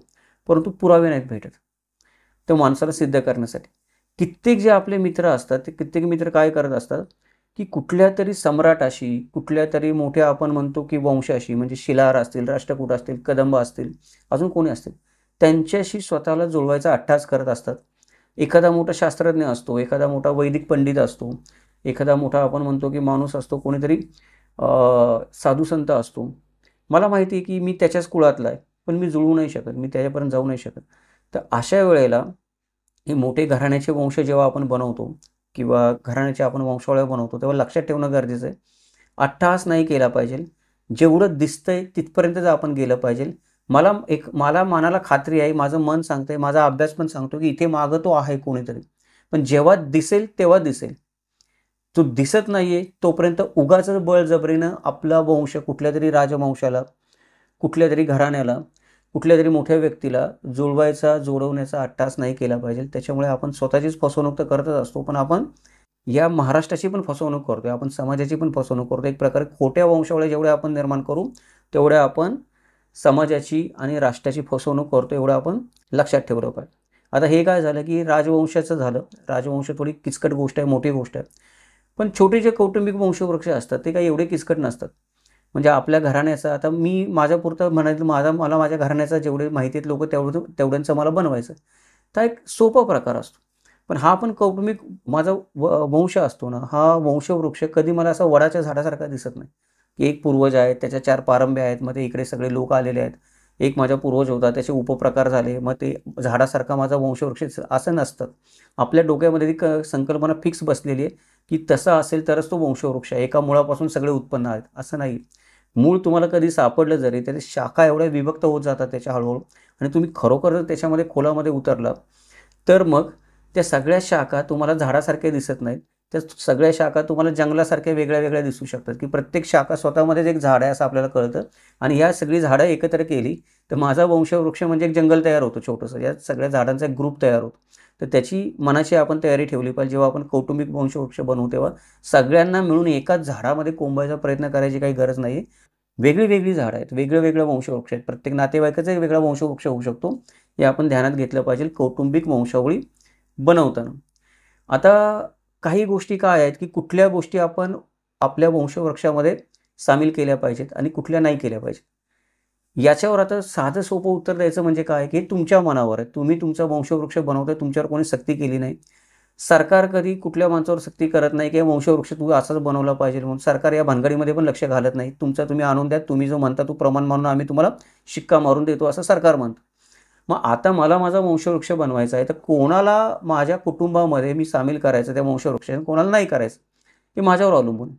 बरेच लोक काय करतात, एखाद्याचा हक्क मारण्यासाठी काही जणांना वंशवृक्षामधून कट करायचा प्रयत्न करतात. काही लोक भाट-हेळविणकरच्या नोंदी बदलून नंतर वेगळा दुसरा वंशवृक्ष बनवायचा प्रयत्न करतात, की असं होतं, की भाट-हेळवी लोकांना पैसे देऊन पण काही लोकांनी स्वतःचे वंशवृक्ष बनवून घेतल्याचे दाखले आहेत. मी काही भाट-हेळवी समाजावर टीका नाही करत आहे, किंवा भाट-हेळवी समाज करप्टभ्रष्ट आहे असं मला म्हणायचं नाही. पण जे दिसतंय ते. कारण तुम्हाला तुमचा वंशवृक्ष बनवण्याची मुभा आहे, तर ऑब्व्हियसली तो तुम्ही तुमच्यासारखा बनवणार, तुम्ही तुमच्या सोयीचा बनवणार. तुम्हाला अडचणीत आणणारा वंशवृक्ष कशाला बनवाल तुम्ही तेव्हा? तुम्ही कुठे कधीतरी तुमच्या पूर्वजांनी किंवा तुम्ही कोणाची जमीन लाटली असेल, तर तुम्ही त्याला वंशवृक्षामध्ये कशाला दाखवाल? जर दाखवलं तर परत त्याला वाटा द्यावा लागणार ना. ही अडचण आहे. त्याच्यामुळे काही लोक काय करतात, की चुकीचे वंशवृक्ष बनवतात. आपलं वंशवृक्ष बनवण्याचं प्राथमिक उद्दिष्ट काय आहे? आणि आपण किती लांब जायचा विचार करतो वंशवृक्ष बनवताना, त्याच्यावर अवलंबून आहे, की त्या वंशवृक्षामध्ये किती लोकांना आपण सामील करणार. उदाहरणार्थ, मला माझ्या कुटुंबाचा वंशवृक्ष बनवता आहे, तर त्याच्यामध्ये माझे जे थेट पूर्वज आहेत, त्या थेट पूर्वजांव्यतिरिक्त माझी चुलत भावंडं किंवा काही माझ्या भावकीतले लोक आहेत, जे वेगळे होऊन काही वर्षापूर्वी, काही शेकडो वर्षापूर्वी, 100-200 वर्षापूर्वी दुसऱ्या गावामध्ये जाऊन राहिलेत. त्यांना मी माझ्या वंशवृक्षामध्ये घ्यायचं का नाही घ्यायचं माझ्यावर अवलंबून आहे. माझी मावशी आहे, माझे काका आहेत, चुलत भाऊ आहेत, ज्ञात-अज्ञात अनेक नातेवाईक आहेत, किंवा माझ्या बायकोकडचे काही लोक आहेत. यांना माझ्या वंशवृक्षामध्ये घ्यायचं का नाही घ्यायचं माझ्यावर अवलंबून आहे. तर हे वंशवृक्षामध्ये कोणाला समाविष्ट केलं पाहिजे आपण, हे आपल्यावर अवलंबून असतं. त्याच्यात बरेच लोक मी म्हणलं तसं मगाशी बदमाशी करताना आपल्याला दिसून येतात. त्यामुळे आपल्या हातामध्ये एखादा वंशवृक्ष लागला असेल, तर त्याच्यामध्ये कोणी बदमाशी केली नाही ना, हे आपल्याला बघणं गरजेचं आहे. पुढची गोष्ट म्हणजे कुठले नातेवाईक वंशवृक्षाशी सुसंगत आहेत आणि कुठले नातेवाईक वंशवृक्षाशी असंगत आहेत, हे पण आपल्याला कळलं पाहिजे. बऱ्याचदा काय होतं, की माझी मिसेस आहे, ती माझी जोडीदार आहे, माझी बायको आहे, माझी जैविक मुलं आहेत माझ्या बायकोपासून मला झालेली. त्यांच्याशी जे लोक आहेत सुसंगत, तेच मला वाटतात की माझ्या वंशवृक्षाशी सुसंगत आहेत. तेवढ्यांचीच मी काय करतो, नोंद करतो. उदाहरणार्थ, आपल्याकडे काय असतात, बरीच सावत्र भावंडं असतात, सावत्र काका असतात, मावशी असू शकते लांबची एखादी लागलेली, आत्याकडचे काही लोक लांबचे आपल्या घरात दत्तक आलेले असू शकतात. त्यातही परत माझ्या चुलत भावाकडे चुलत घराण्यामध्ये कोणीतरी बाहेरून दत्तक आलेला असू शकतो. अशा वेळेला त्याला माझ्या वंशवृक्षात सामील करायचं का नाही करायचं, मगाशी म्हणलं तसं माझ्यावर अवलंबून आहे, मला काय करायचं नाही करायचं. पण एक गोष्ट लक्षात ठेवली पाहिजे, की कुटुंबातला जो प्रत्येक सदस्य आहे आपला, तो प्रत्येक सदस्य कुटुंबाच्या इतिहासामध्ये एक महत्त्वाची भूमिका बजावत असतो. जेवढ्या लोकांना तुम्ही कमी कराल वंशवृक्षामधून, तेवढं तुम्ही तुमच्या कुटुंबाची भूमिका किंवा महत्त्व वंशावळीमधलं तुमच्या त्या कुटुंबाचं महत्त्व कमी करताय. समाजातलं तुमचं महत्त्व त्या वंशावळीचं तुम्ही कमी करताय, कारण तुम्ही भरपूर लोकांना त्या वंशावळीमधून कट केलेलं आहे आणि फक्त तुम्हाला जेवढा फायद्याचा आहे तेवढाच तुमचा वंशवृक्ष बनवतात, असा त्याचा अर्थ होतो. आता हे जे सगळे कौटुंबिक वंशवृक्ष असतात, हे येतात कुठून? म्हणजे आता म्हटलं की मला चेक करायचे कौटुंबिक वंशवृक्ष. तर आपण जर बघितलं तर मध्ययुगीन कालापासून किंवा अगदी 12व्या शतकापासून पण लोकांनी हे वंशवृक्ष बनवलेले आहेत. तेव्हापासून आपल्याला कुठं ना कुठेतरी पूर्वजांचं नाव कधी दगडावर कोरलेलं आहे, दगडावर जर तुमच्या 4 पूर्वजांची नावं तुम्हाला सापडली किंवा तुमच्या घराच्या बाहेर तुम्हाला एखादी विरगळ सापडली आणि त्या विरगळीमध्ये पण तुम्हाला 4 पूर्वजांची नावं सापडली, भले ती चित्र स्वरूपात असतील, त्याचे काही तुम्ही पुरावे शोधू शकला, तर ती विरगळ पण तुमच्यासाठी एक वंशावळीच आहे. तो वंशवृक्षच आहे तुमचा, एक 600, 700, 800 वर्षापूर्वी बनवलेला. तर अशा पद्धतीने जर आपण बघितलं तर नेमका कधी उगम झाला वंशावळ्या बनवायचा हे आपण सांगू नाही शकत. कुठल्या स्वरूपामध्ये झाला, शिल्पाच्या स्वरूपामध्ये झाला, भिंतीवर कोणी कोरून ठेवली होती तुमच्या वंशावळ, किंवा विरगळ बनवलेली होती, किंवा कागदावर लिहून ठेवलेली होती, किंवा आपण म्हणतो की लाकडावर काही कोणी देवदेवतांच्या नावाने बनवली होती. काही लोक काय करतात की देवाऱ्यामध्ये टाक असतात चांदीचे. आता तुम्ही जर घरामध्ये गेला तुमच्या, तर तुम्हाला ज्या लोकांचा त्यातला अभ्यास आहे किंवा आता माझ्यासारख्या माणसाचा अभ्यास आहे, तर मला पटकन कळतं की हा कुलदेवतेचा टाक आहे, हा या कुलदेवता, या कुलदेवता, याचा. तर उरलेले हे 20 टाक कोणाचे आहेत? ते 20 टाक तुमच्या पूर्वजांचे असू शकतात बनवलेले. मग ती टाक जे तुमच्या देवाऱ्यामध्ये असतात ते पण तुम्हाला वंशावळी सांगत असतात. जरी त्यांची नावं नाही कळली तरी ते टाक जर मला कळले की हा देवारा कोणी हलवलेला नाही आहे, पिढीच्यात आलेला आहे, तसाच आहे तिथे ठेवलेला, ते वरचे टाक तुमच्या पूर्वजांची माहिती तुम्हाला सांगतात. अशा वेगळ्या वेगळ्या पद्धतीने वंशावळ्या तुमच्या समोर येत असतात. त्या फक्त कागदावरच वंशावळ्या समोर येतात असं नाही, त्या मूर्तीमध्ये येतात, शिलालेखामध्ये येतात, चांदीच्या टाकांच्या स्वरूपामध्ये येतात. त्यानंतर सांगोवांगी एखाद्या माणसाने कोणाला तरी कथा सांगितली असते, त्या दंतकथेमध्ये, आख्यायिकामध्ये कुठेतरी तुमच्या घराण्याचं, गावाचं, पूर्वजांचं नाव येतं, तिकडे वंशावळ्या समोर येतात. ते कुठून येतील आणि कशा येतील त्यांचा उगम सांगणं आपल्याला अवघड आहे ठरवता येणं की वंशावळ्यांचं कसं काम चालतं ते किंवा कुठून उगम झाला ते. पण आपण एवढं म्हणू शकतो की आपण प्रत्येकजण कुठं नाही कुठेतरी नोंद ठेवतच असतो आपल्या अस्तित्वाची. कुठे नाही कुठेतरी आपण आपला एक ठसा उमटवलेलाच असतो. म्हणजे आज मी जन्माला आलेलो आहे तर माझा कुठेतरी मी ठसा उमटवून गेलेलो आहे. जर पुढे कोणी 400 वर्षानंतर शोधायचं ठरवलं किमान तुम्ही काय केलं आज, शोधू शकतो तो. तर आपण पण मागे आपल्या पूर्वजांनी काय केलं जर आपण मनावर घेतलं तर आपण काय करू शकतो, शोधूच शकतो ते शोधायचं म्हणलं तर. आपल्याकडे फक्त तेवढी चिकाटी पाहिजे. आणि मी जसं म्हणतो हे चिकाटीचं, मेहनतीचं, वेळखाऊ आणि खर्चाचं काम आहे. पण होऊ शकतं, होऊ शकत नाही असं नाही. आता दुसरी गोष्ट, आता हे एवढं सगळं गुंतागुंतीचं, चिकाटीचं, कष्टाचं, मेहनतीचं काम आहे. हा व्हिडिओ आपण बनवतो तो पण आता जवळजवळ 1 तास होत आला व्हिडिओ बनवतोय आपण त्याला. तर एवढं गुंतागुंतीचं काम आहे. तर मग ही वंशावळ का बनवायची, कशाला एवढी कटकट करायची? कितीतरी आपल्या मित्रांच्या मनामध्ये हा प्रश्न येतो की का करायचा. आता मगाशी मी सांगितलं ती गोष्ट वेगळी व्हिडिओच्या सुरुवातीला, की काही लोकांना स्वतःचं मूळ शोधायचं सापडतच नाही, त्यामुळे ते मनोरुग्ण होण्याच्या बेतात आलेले आहेत. ती गोष्ट वेगळी की ज्याला शोधायचं आहे त्याला. पण बहुतेक लोक आहेत खाऊन पिऊन आपल्या जगामध्ये गुंग आहेत. त्यांना हे कशाला करायचा हा प्रकार, किंवा काही लोकांचं वय झालेलं असतं, ते म्हणतात आता वय झालं माझं 70-80 वर्ष, आता मी कशाला करू, मला हे उपद्रव नाही करायचे, मला आपलं खातो पितो झोपतो मी औषध गोळ्या खाऊन. पण ही गोष्ट पण चुकीची आहे. आत्ता मला इस्रायलवरून एका साहेबांचा फोन आला होता. कदाचित आता मला इस्रायलला जावं लागेल, जाईल पण आपल्या सगळ्यांच्या प्रेमाने आणि आपण काय म्हणतो लोक जो आपण आपल्या चॅनलवर ठेवला आहे, सपोर्ट करताय, त्याच्यामुळे कदाचित मी इस्रायलला जाईल. आपण जो इस्रायलची एक वंशावळी बनवली होती, इस्रायलचा एक व्हिडिओ बनवला होता आपण इस्रायलच्या आडनावाचा, त्याच्यावरून एका साहेबांनी मला फोन केला. आणि बेने इस्रायली लोकांच्या भारतामधल्या जे वंशावळ्या आहेत सगळ्या, तर काही माणसं आज शेवटच्या पिढीतली जी भारतातली होती राहणारी बेने इस्रायली माणसांची, ती आज इस्रायलमध्ये जाऊन स्थायिक झालेली आहेत. शेवटची पिढी राहिलेली आहे तिथे. एक 4 ते 5 माणसं आहेत बोलणारी की जे माहिती सांगू शकतात. उदाहरणार्थ, जावली हा शब्द मला असं वाटत होता की मोऱ्यांची जावली एवढाच महाराष्ट्रामध्ये आहे आणि मी पण जावली तालुक्यामधून येतो. जावली कानात पडलं की मला वाटायचं जावली तालुका. एक माणूस सारखा सारखा मला म्हणायचा की कर्जतमध्ये आमचं गाव आहे जावली, कर्जत जावली, कर्जत जावली. कर्जत जावली काय मला कळायचं नाही. नंतर जेव्हा मी त्यांच्याशी बोललो तेव्हा मला कळलं की कर्जतमध्ये जावली नावाचं एक गाव होतं छोटंसं, आणि हे लोक इस्रायली लोक जे तिथं राहत होते बेने इस्रायली, ते स्वतःला जावलीकर म्हणून घेतो, त्यांचं आडनाव जावलीकर होतं. जावलीकर आडनाव ते सारखं मला साहेब सांगत होते समोर, मी जावलीकर आहे, मी जावलीकर आहे, मी जावलीकर आहे. मी विचार म्हणतो जावलीमध्ये, जावली तालुक्यामध्ये तर कोणी बेने इस्रायली लोक नाहीत, मी तर तिथूनच आलो आहे, मला सगळं माहिती आहे. की जावलीकर कुठून झाले. नंतर जेव्हा त्यांनी सांगितलं तेव्हा कळलं की नाही, आम्ही तिकडचे नाही, आम्ही इकडचे कर्जतमधले जावलीतले लोक आहोत. आणि शेवटचे 4 किंवा 5 लोक शिल्लक राहिलेले आहेत की जे मागची माहिती सांगू शकतील की बेने इस्रायली समाजातले काही लोक शिवनेरीवर गडकरी म्हणून पण काम करत होते त्यांच्या घराण्यातले.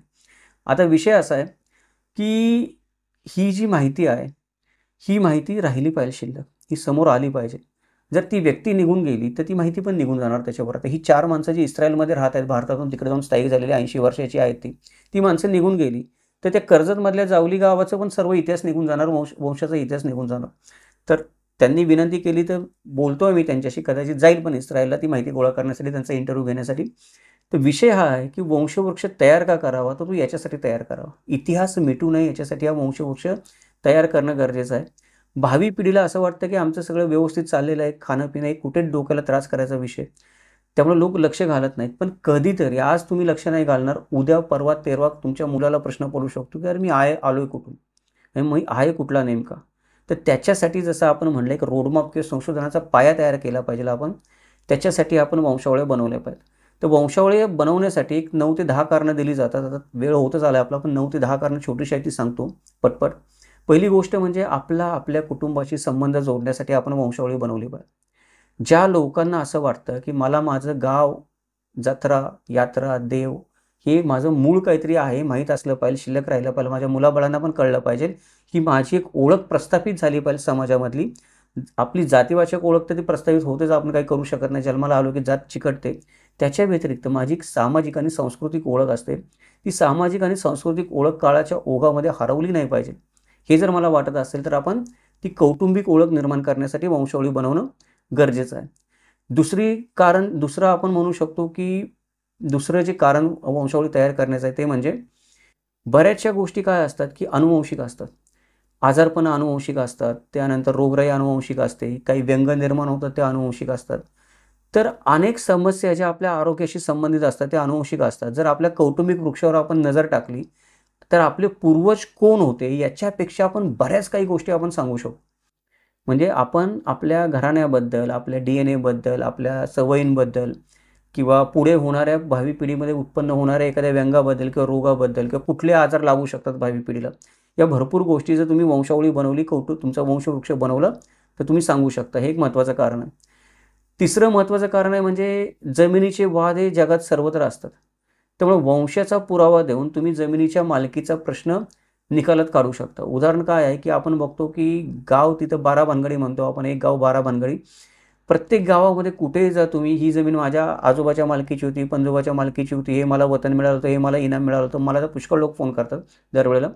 तर हे जे विषय आहेत, याच्यावर जर तुम्हाला समाधान काढायचं असेल या समस्येचं, तुमची वंशावळी जर कोणी आधी अचूक लिहून ठेवलेली असेल, किंवा तुम्ही पण आधी कोणी लिहिली नाही, पण आज तुम्ही तुमची वंशावळी बनवली व्यवस्थित शास्त्रीय पद्धतीने, तर अनेक कायदेशीर लढाईमध्ये पिढ्यानुपिढ्या आपण मागे जाऊन एखाद्या मालमत्तेचा ऐतिहासिक मालक कोण होता, तो माझा पूर्वज होता का नव्हता, हे आपण सिद्ध करू शकतो.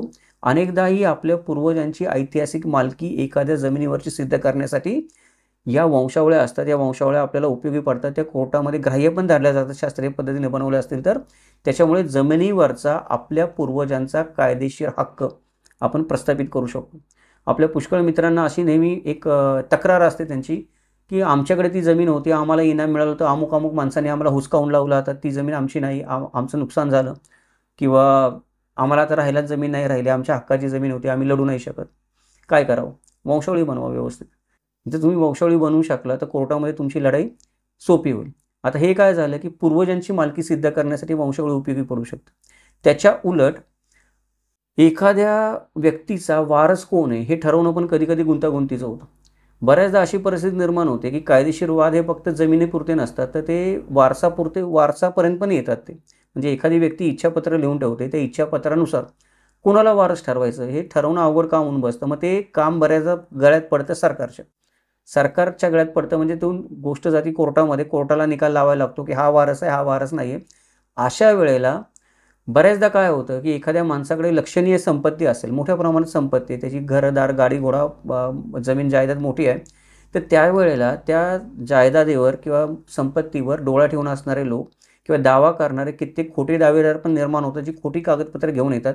अशा वेळेला जो खरा दावेदार असतो, खरा वारसदार असतो, त्याने स्वतःला कसं सिद्ध करावं? त्या बिचाऱ्याला सिद्ध करावं लागतं. म्हणजे मी माझ्या बापाचा मुलगा हे मला आज दुर्दैवाने सिद्ध करावं लागतं जगामध्ये. तर 4 खोटे दावेदार उभे राहिले, की मी या संपत्तीचा वारस आहे म्हणणार आहे. तर त्यावेळेला खरा वारसदार जो असतो, त्याला जर याची माहिती नसेल, तर त्याची संपत्ती गेलीच म्हणून समजा. कित्येक खरे वारसदार हे रस्त्यावर आहेत, खोट्या वारसदारांनी त्यांच्या जमिनी लुबाडलेल्या आहेत, कायदेशीर गोष्टी करून. अशा वेळेला खऱ्या वारसदाराला त्याचा वारसा सिद्ध करण्यासाठी या वंशावळी उपयोगी पडू शकतात. शास्त्रशुद्ध पद्धतीने बनवलेली वंशावळ तुमचा वारसा हक्क सिद्ध करू शकते तुमच्या पूर्वजांच्या जमिनीवर. हे एक वंशावळीचं मोठं वैशिष्ट्य आहे. पाचवं एक आपण म्हणतो वंशावळी, आता सगळ्याच 5वं वैशिष्ट्य हे आहे वंशावळी बनवण्याचं, की काही लोक काय करतात, छंद आहे म्हणून वंशावळी बनवतात किंवा मौज मजेसाठी बनवतात.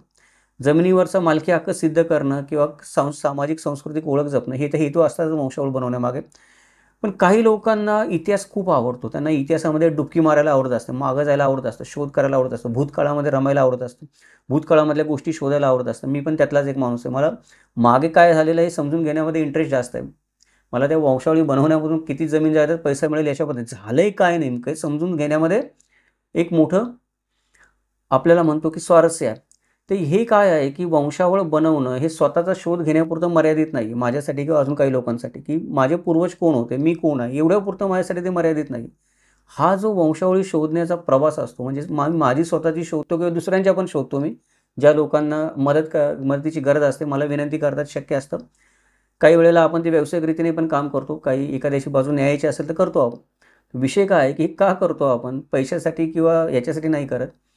त्यामुळे एक आनंद आहे.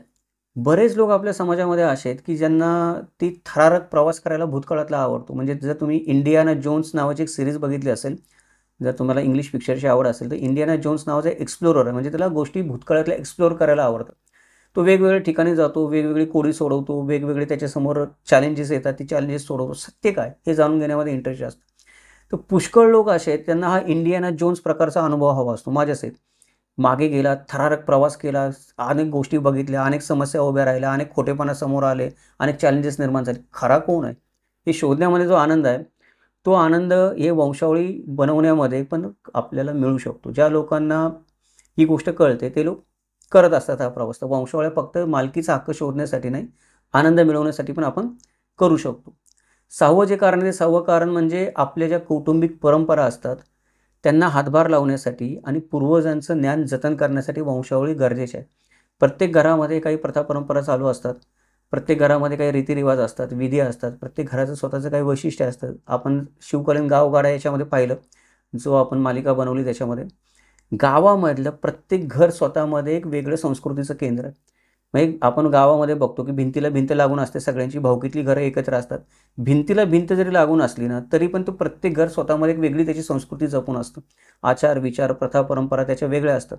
तर ही माझी कौटुंबिक परंपरा आहे. ती कौटुंबिक परंपरा जपण्यासाठी हातभार लावण्यासाठी माझ्या पूर्वजांचं जे ज्ञान आहे ते माझ्या पूर्वजांचं ज्ञान चालीरीती भावी पिढीला देण्यासाठी, आपल्या पूर्वजांच्या प्रती त्या भावी पिढीमध्ये सन्मान निर्माण करण्यासाठी, त्यांचा वैचारिक वारसा जर काही असेल जो सामाजिक आपण म्हणतो चांगल्या कामाचा वारसा आहे, तो चांगल्या कामाचा वारसा भावी पिढीला देण्यासाठी या वंशावळ्या बनवणं गरजेचं आहे. अजून एका कारणासाठी लोक वंशावळ्या बनवत असतात. आता हे योग्य की अयोग्य सांगता येणं अवघड आहे. काही जे मित्र असतात ज्यांना नेहमी आपला संबंध कुठल्यातरी राजकारण्याशी जोडायला आवडतं. त्यांना असं वाटतं की अरे कुठल्यातरी राजकारण्याशी माझा संबंध असता तर किती बरं झालं असतं. थोडं मला पण प्राईड फील करता आलं असतं. मी पण थोडा फेटा घालून फिरलो असतो मानाने, अमुक अमुक घराण्याचे वारसदार म्हणून. मग बऱ्याचदा काय होतं की अनेक लोकांना असं वाटतं की राजकारण्याशी संबंध जोडावा. काही लोकांच्या बाबतीत असं होतं की अनपेक्षितरित्या त्यांना कळतं की अरे मी या राजकारण्याशी संबंधित आहे. त्याच्या ध्यानीमनी पण नसतं. कधीतरी त्याला एखादी कुठेतरी लिंक लागते, तो त्या राजकारण्याशी संबंधित आहे. मग तो माणूस काय करतो की मी कुठल्यातरी राजघराण्याशी संबंधित आहे एवढं कारण एखाद्या माणसाला वंशावळी बनवण्यासाठी किंवा वंशवृक्ष शोधण्यासाठी पुरेसा असतो. तो मागे जाऊन शोधत शोधत राहतो, शोधून काढतो शेवटी. बरेच लोक बनावट पण वंशावळ्या बनवतात. ते नसतात पण किंवा थेट वारस नसतात, तर बाजूचे वारस असतात ते थेट वारस राजघराण्याशी बनवण्याचा स्वतःला प्रयत्न करतात. तर हा पण एक वंशावळी बनवण्याचं कारण आहे. दुसरं एक जे कारण आहे ते म्हणजे की आपला जो कौटुंबिक इतिहास आहे, म्हणजे माझा जो कौटुंबिक इतिहास आहे, मला असं वाटतं की अरे मी मराठा माणूस आहे, मी या कुळामधला आहे, अमुक आहे तमुक आहे. जर मी मराठा आहे आणि मी 96 कुळामध्ये आहे तर कुठली तरी लढाईमध्ये कुठेतरी माझे पूर्वज सामील असणारच ना. असं कसं आहे तेव्हा मराठा आणि लढाईत सामील आहेत माझे पूर्वज कुठले तरी. मग मी ते शोधणं हे माझ्यासाठी फार चित्तथरारक प्रवास असतो की मी या भागामध्ये राहतो, तर मी या भागामध्ये कोण वतनदार होते, कोण देशमुख होते, कोणाच्या पदरी मी असेल, माझी जमीन आहे ती मला कोणी इनाम दिली आहे. आता माझ्या बाबतीत बोलायचं म्हटलं तर आमची जमीन आहे ती छत्रपतींनीच आम्हाला इनाम दिलेली. इनाम गाव आहे त्याच्यामध्ये छत्रपती सरदेशमुख लागतात आमच्या जमिनीला. तर मग ही काय झाली, गौरवाची गोष्ट झाली. अरे छत्रपतीच सरदेशमुख आहेत आपल्याला. कुठल्या छत्रपतीने तो वेगळा मुद्दा, पण छत्रपती आहेत सरदेशमुख ही मानाची गोष्ट झाली. मग मी छत्रपतींच्या सैन्यामध्ये माझे पूर्वज असतील का, मग छत्रपतींच्या बाजूने लढले असतील का, त्यांना शिवछत्रपती ओळखत असतील का. ही पण काय आहे की क्युरिओसिटीची गोष्ट आहे काही माणसांसाठी, की माझा कौटुंबिक इतिहास जाणून घेणं, माझे पूर्वज कुठल्या मोठ्या ऐतिहासिक घटनेमध्ये सामील होते का, पानिपतच्या युद्धामध्ये सामील होते का, मोठी घटना घडली, माझे पूर्वज पानिपतच्या युद्धात लढले का महाराष्ट्राची प्रतिष्ठा जपण्यासाठी. या अशा ज्या ऐतिहासिक गोष्टी आहेत, या ऐतिहासिक गोष्टी शोधण्यासाठी पण लोक वंशावळी बनवतात. काही लोकांचा तो पण उद्देश त्याच्यामध्ये असतो की पूर्वजांबद्दल जाणून घेणं, कौटुंबिक कथा समजून घेणं, त्या पुढच्या पिढींना सांगणं. ती एखादी आख्यायिका तुमच्या घरामध्ये चालत येत असेल. आपल्या घरामध्ये बऱ्याचदा आख्यायिका चालत येतात. महाराष्ट्रामध्ये आपण बघतो, जात धर्म कुठली असू द्या आपली, आपल्या घरामध्ये काही आख्यायिका चालत येतात आपल्या पूर्वजांबद्दल. आता त्या आख्यायिका मला सिद्ध करायच्यात की खरोखर माझ्या पूर्वजांनी ही गोष्ट केली होती. कसं करणार?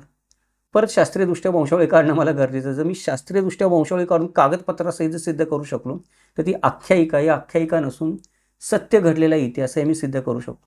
बऱ्याच माणसांसाठी हे पण कारण असतं सिद्ध करण्यासाठी. सर्वात महत्त्वाचं आणि शेवटचं कारण म्हणजे हे आहे की जे आपण सर्वात पहिल्यांदा बोललो होतो हा व्हिडिओ चालू करताना, ते म्हणजे की कौटुंबिक वृक्षाला व्यक्तींसाठी किंवा भावी पिढ्यांसाठी एक माहितीचा किंवा आपण म्हणू शकतो की ऐतिहासिक माहितीचा स्रोत म्हणून एक आंतरिक मूल्य आहे. म्हणजे वंशावळीला तिची स्वतःची अशी एक व्हॅल्यू आहे. कुठली व्हॅल्यू आहे की तुमची वंशावळी तुमच्या कुटुंबाचाच नाही तर तुमच्या राज्याचा, तुमच्या प्रदेशाचा, तुमच्या समाजाचा एक ऐतिहासिक माहितीचा स्रोत होऊ शकतो. जर तुम्ही प्रामाणिकपणे सत्य, पुरावा, कागदपत्रांच्या आधारे तुमची वंशावळी बनवली तर तुम्ही इतिहास लिहित आहात. जरी तुम्ही इतिहास घडवला नसेल, तुमच्या पूर्वजांनी घडवला असेल किंवा नसेल ती वेगळी गोष्ट, पण तुम्ही घडवू शकत नसाल आज, पण तुम्ही इतिहास लिहितात तुमच्या समाजाचा.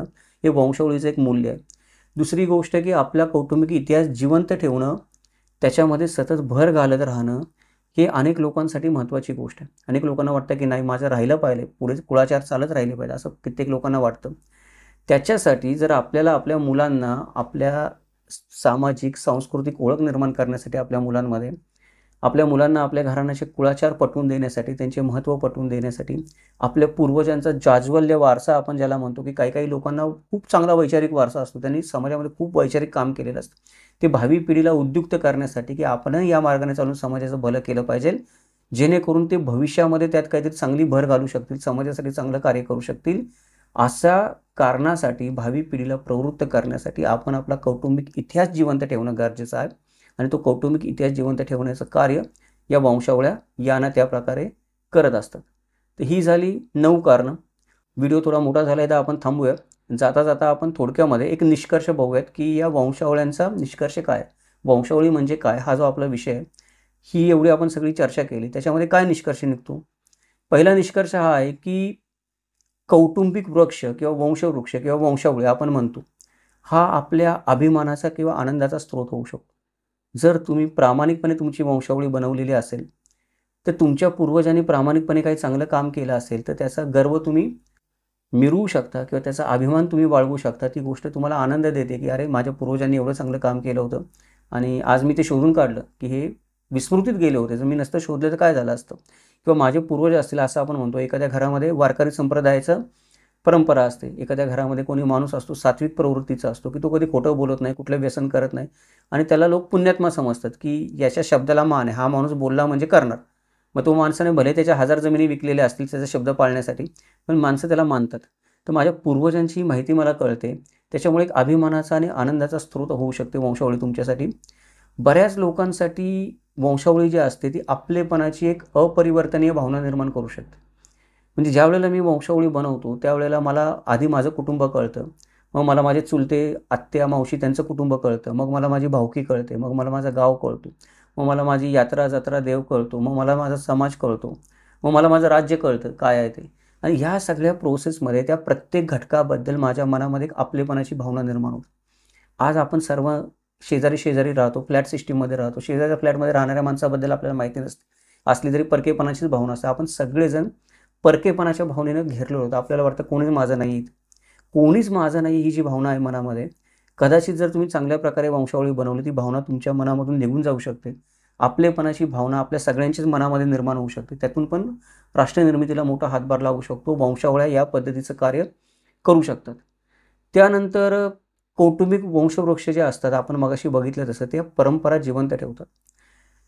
कुठलाही समाज असतो तो त्याच्या परंपरांनीच जिवंत होत असतो. परंपरा हेच त्याचं वैशिष्ट्य असतात. जर समाजाच्या परंपरा नष्ट पावल्या, लोप पावल्या, तर मग तो समाजच राहणार नाही. मी पण बोलताना नेहमी असं म्हणतो की मराठी माणूस जो मुंबईमध्ये राहतो, ज्याला गाव नाही, देव नाही, यात्रा नाही, जत्रा नाही, त्याच्याकडे फक्त आधार कार्ड आणि पॅन कार्ड आहे. त्या आधार कार्ड आणि पॅन कार्ड तर भैयाकडे पण आहे उत्तर प्रदेशमधले, इथे येऊन राहणार आहे. मग मराठी माणूस ज्याला मुंबईमध्ये राहणाऱ्या मराठी माणसाकडे, ज्याला त्याच्या गावाचं काहीच माहिती नाही, त्याच्यामध्ये आणि उत्तर प्रदेशमधून इथे राहणाऱ्या भैयामध्ये काय फरक आहे? दोघं सारखेच आहेत. त्या माणसाने का स्वतःला मराठी म्हणून घ्यावं, ज्याला त्याच्या पूर्वजांचा काहीच वारसा माहीत नाही त्याने? त्याच्यामुळे ह्या ज्या परंपरा असतात, या कौटुंबिक परंपरा जिवंत राहिल्या तर तुमचं प्रादेशिकपण आपण म्हणतो किंवा तुमचं जे कौटुंबिक एक वैशिष्ट्य म्हणतो ते टिकून राहतं. त्या परंपरा नष्ट पावल्या, लोप पावल्या तर ते अर्थच राहत नाही कुठल्या गोष्टींना. म्हणजे उदाहरण ते मगाशी मी याच्यासाठीच दिलं, की मला गाव, देव, यात्रा, जत्रा कोण माहीत नाही, माझे पूर्वज माहीत नाहीत, त्यांचा इतिहास माहीत नाही, मी कशाला स्वतःला मराठी म्हणून घ्यावं?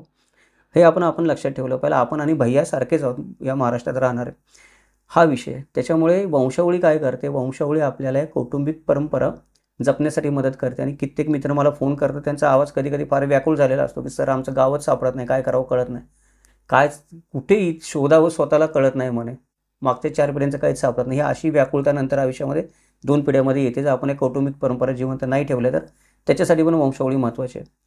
दुसरी गोष्ट अशी आहे, की पूर्वीचे नातेवाईक असतात ते अनेक कथा सांगत असतात.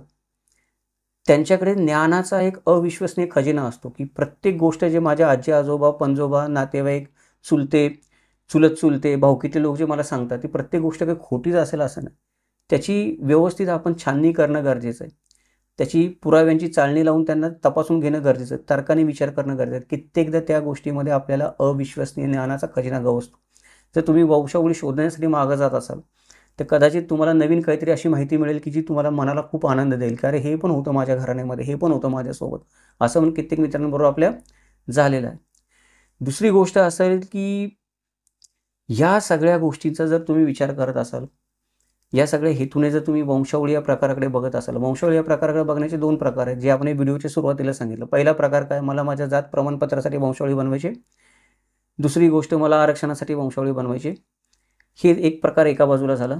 आणि आत्ता आपण ज्या प्रकाराबद्दल बोलतोय, की कौटुंबिक परंपरा, सामाजिक सांस्कृतिक ओळख, त्याच्यानंतर आपलेपणाची भावना आणि मुळाशी आपण स्वतःच्या जोडून घेतो स्वतःला, जेणेकरून मला परकं नाही वाटत या जगामध्ये. तर ह्या भावनेने तुम्ही वंशावळी बनवत असाल या 2 प्रकाराने, तर खऱ्या अर्थाने वंशावळी आपल्याला मदत करू शकते. आणि दुसरा प्रकार माझ्यासाठी जास्त महत्त्वाचा आहे. जात प्रमाणपत्र आणि आरक्षण माझ्यासाठी फारसं महत्त्वाचं नाही. माझ्यासाठी माझं मूळ शोधणं जास्त महत्त्वाचं आहे. आपल्या मालिकेचाच विषय आहे कूळ आणि मूळ. जर मला माझं कूळ आणि मूळ शोधायचं असेल, तुम्हाला वंशावळी बनवता आली पाहिजे, किंवा तुम्हाला एखाद्या चांगल्या संस्थेला ते काम दिलं पाहिजे आणि त्याच्याकडून तुम्ही ती बनवून घेतली पाहिजे. नाहीतर आपल्याला कूळ नाही ना, आपल्याला मूळ नाही, ऋषी नाही ना, आपल्याला नदी नाही, आपण बाई आहोत असं समजायला आपण काही हरकत नाही. वाईट वाटलं तरी चालेल, पण हेच वास्तव आहे आजच्या समाजामध्ये. कित्येक मराठी माणसं वास्तवामध्ये बाई आहेत. उत्तर प्रदेशमधून आलेले मराठी नाही आहेत, कारण त्यांच्याकडे मागची काही वंशावळच नाही, शोधायचा प्रयत्न पण करत नाहीत. दुर्दैवाची गोष्ट. तर हा व्हिडिओ आपण इथे थांबूयात. आता मोठा व्हिडिओ झाला, मला बनवायचा नसतो, पण बोलण्यासारखं भरपूर काही असतं. त्यामुळे बोलायची संधी मिळाली एखाद्या विषयावर, की वेळ वाढत जातो आणि कधी वेळ निघून गेला हे पण कळत नाही. बोलता बोलता तासभर बोलणं किंवा सव्वा तास बोलणं सोपी गोष्ट नाही, पण इच्छा असते मनामध्ये, तेवढं थोडंफार ज्ञान पण असतं, शेअर करावंसं वाटतं आणि मनापासून बोलावंसं वाटतं. त्यामुळे माणूस तासभर 2 तास बोलून जातो. तर व्हिडिओ मोठा झाला त्याबद्दल कृपया वाईट वाटून घेऊ नका. बोलावंसं वाटलं म्हणून आपण बोलत असतो, चर्चा करत असतो. या व्हिडिओमध्ये आपण जी मतं मांडली ती आपल्याला कशी वाटली, वंशावळी या शब्दाबद्दल किंवा वंशावळीचं महत्त्व सांगण्यासाठी, वंशावळीचं महत्त्व विशद करण्यासाठी जे आपण गोष्टीची चर्चा केली, ते आपल्याला कसे वाटले ते आवर्जून खाली आपल्याला प्रतिक्रिया देऊन कळवा. आपल्या मनामध्ये अजून दुसरे काही विचार असतील, दुसरे काही मुद्दे असतील तर तेही कळवा. अजून काही एखादा मुद्दा सुटला असेल वंशावळीबद्दल चर्चा करताना, तोही लिहा खाली, जेणेकरून आपल्याला अनेक मित्रांना त्याची माहिती होऊ शकेल. हा व्हिडिओ खरोखर आपल्याला आवडला असेल तर लाईक करा, शेअर करा. या व्हिडिओच्या निमित्ताने आपण प्रथमच किमंतू लाईव्ह चॅनलला भेट देत असाल तर आपल्याला विनंती आहे की चॅनलला सबस्क्राईब करा, नोटिफिकेशन बटन ऑन ठेवा, जेणेकरून आपल्याला येणाऱ्या अनेक विषयांची माहिती होऊ शकेल. ही अशा प्रकारचं संशोधनपूर्ण काम करण्यासाठी नेहमीच प्रायोजकत्वाची गरज लागत असते. शेवटी सगळ्या गोष्टी पैशाजवळ येऊन थांबतात. जर आपल्याला या चॅनलचा उद्देश आवडलेला असेल, चॅनलमधच्या आपली भूमिका मांडण्यामागचा प्रामाणिकपणा पटत असेल, काही ना काही मार्गाने आपल्याला मदत करायची इच्छा असेल, तर आपण चॅनलची मेंबरशिप घेऊ शकता, ज्यामुळे चॅनल स्टेबल होण्यासाठी मदत होईल. त्याचबरोबर इतिहासाचं हे अशा प्रकारे वस्तुनिष्ठ मूल्यमापन, चिकित्सक विश्लेषण आणि तर्कशुद्ध विवेचन ऐकण्यासाठी पाहत राहा किमंतू लाईव्ह. उद्या भेटूयात आपण एका नवीन व्हिडिओमध्ये. त्याचा व्हिडिओचं नाव आहे वंशावळी कशी शोधावी. आता इथे आपण वंशावळी कशी बनवावी आणि वंशावळीचं मूल काय आहे हे समजून घेतलं. जर आत्ताच्या घडीला आपले बरेच बांधव आहेत, मराठा बांधवच आहेत असं नाही, मराठा समाजातील सगळ्याच जाती जमातीतील लोक आहेत आपले, की जे वंशावळ कशी शोधावी या समस्येने त्यांना ग्रासलेलं आहे. उत्तर कळत नाही, कुठलं कागदपत्र कुठे मिळेल, काय मिळेल ते आपण पुढच्या व्हिडिओमध्ये पाहूयात. भेटूयात उद्या एका नवीन व्हिडिओसोबत. तोपर्यंत जय महाराष्ट्र, जगदंब.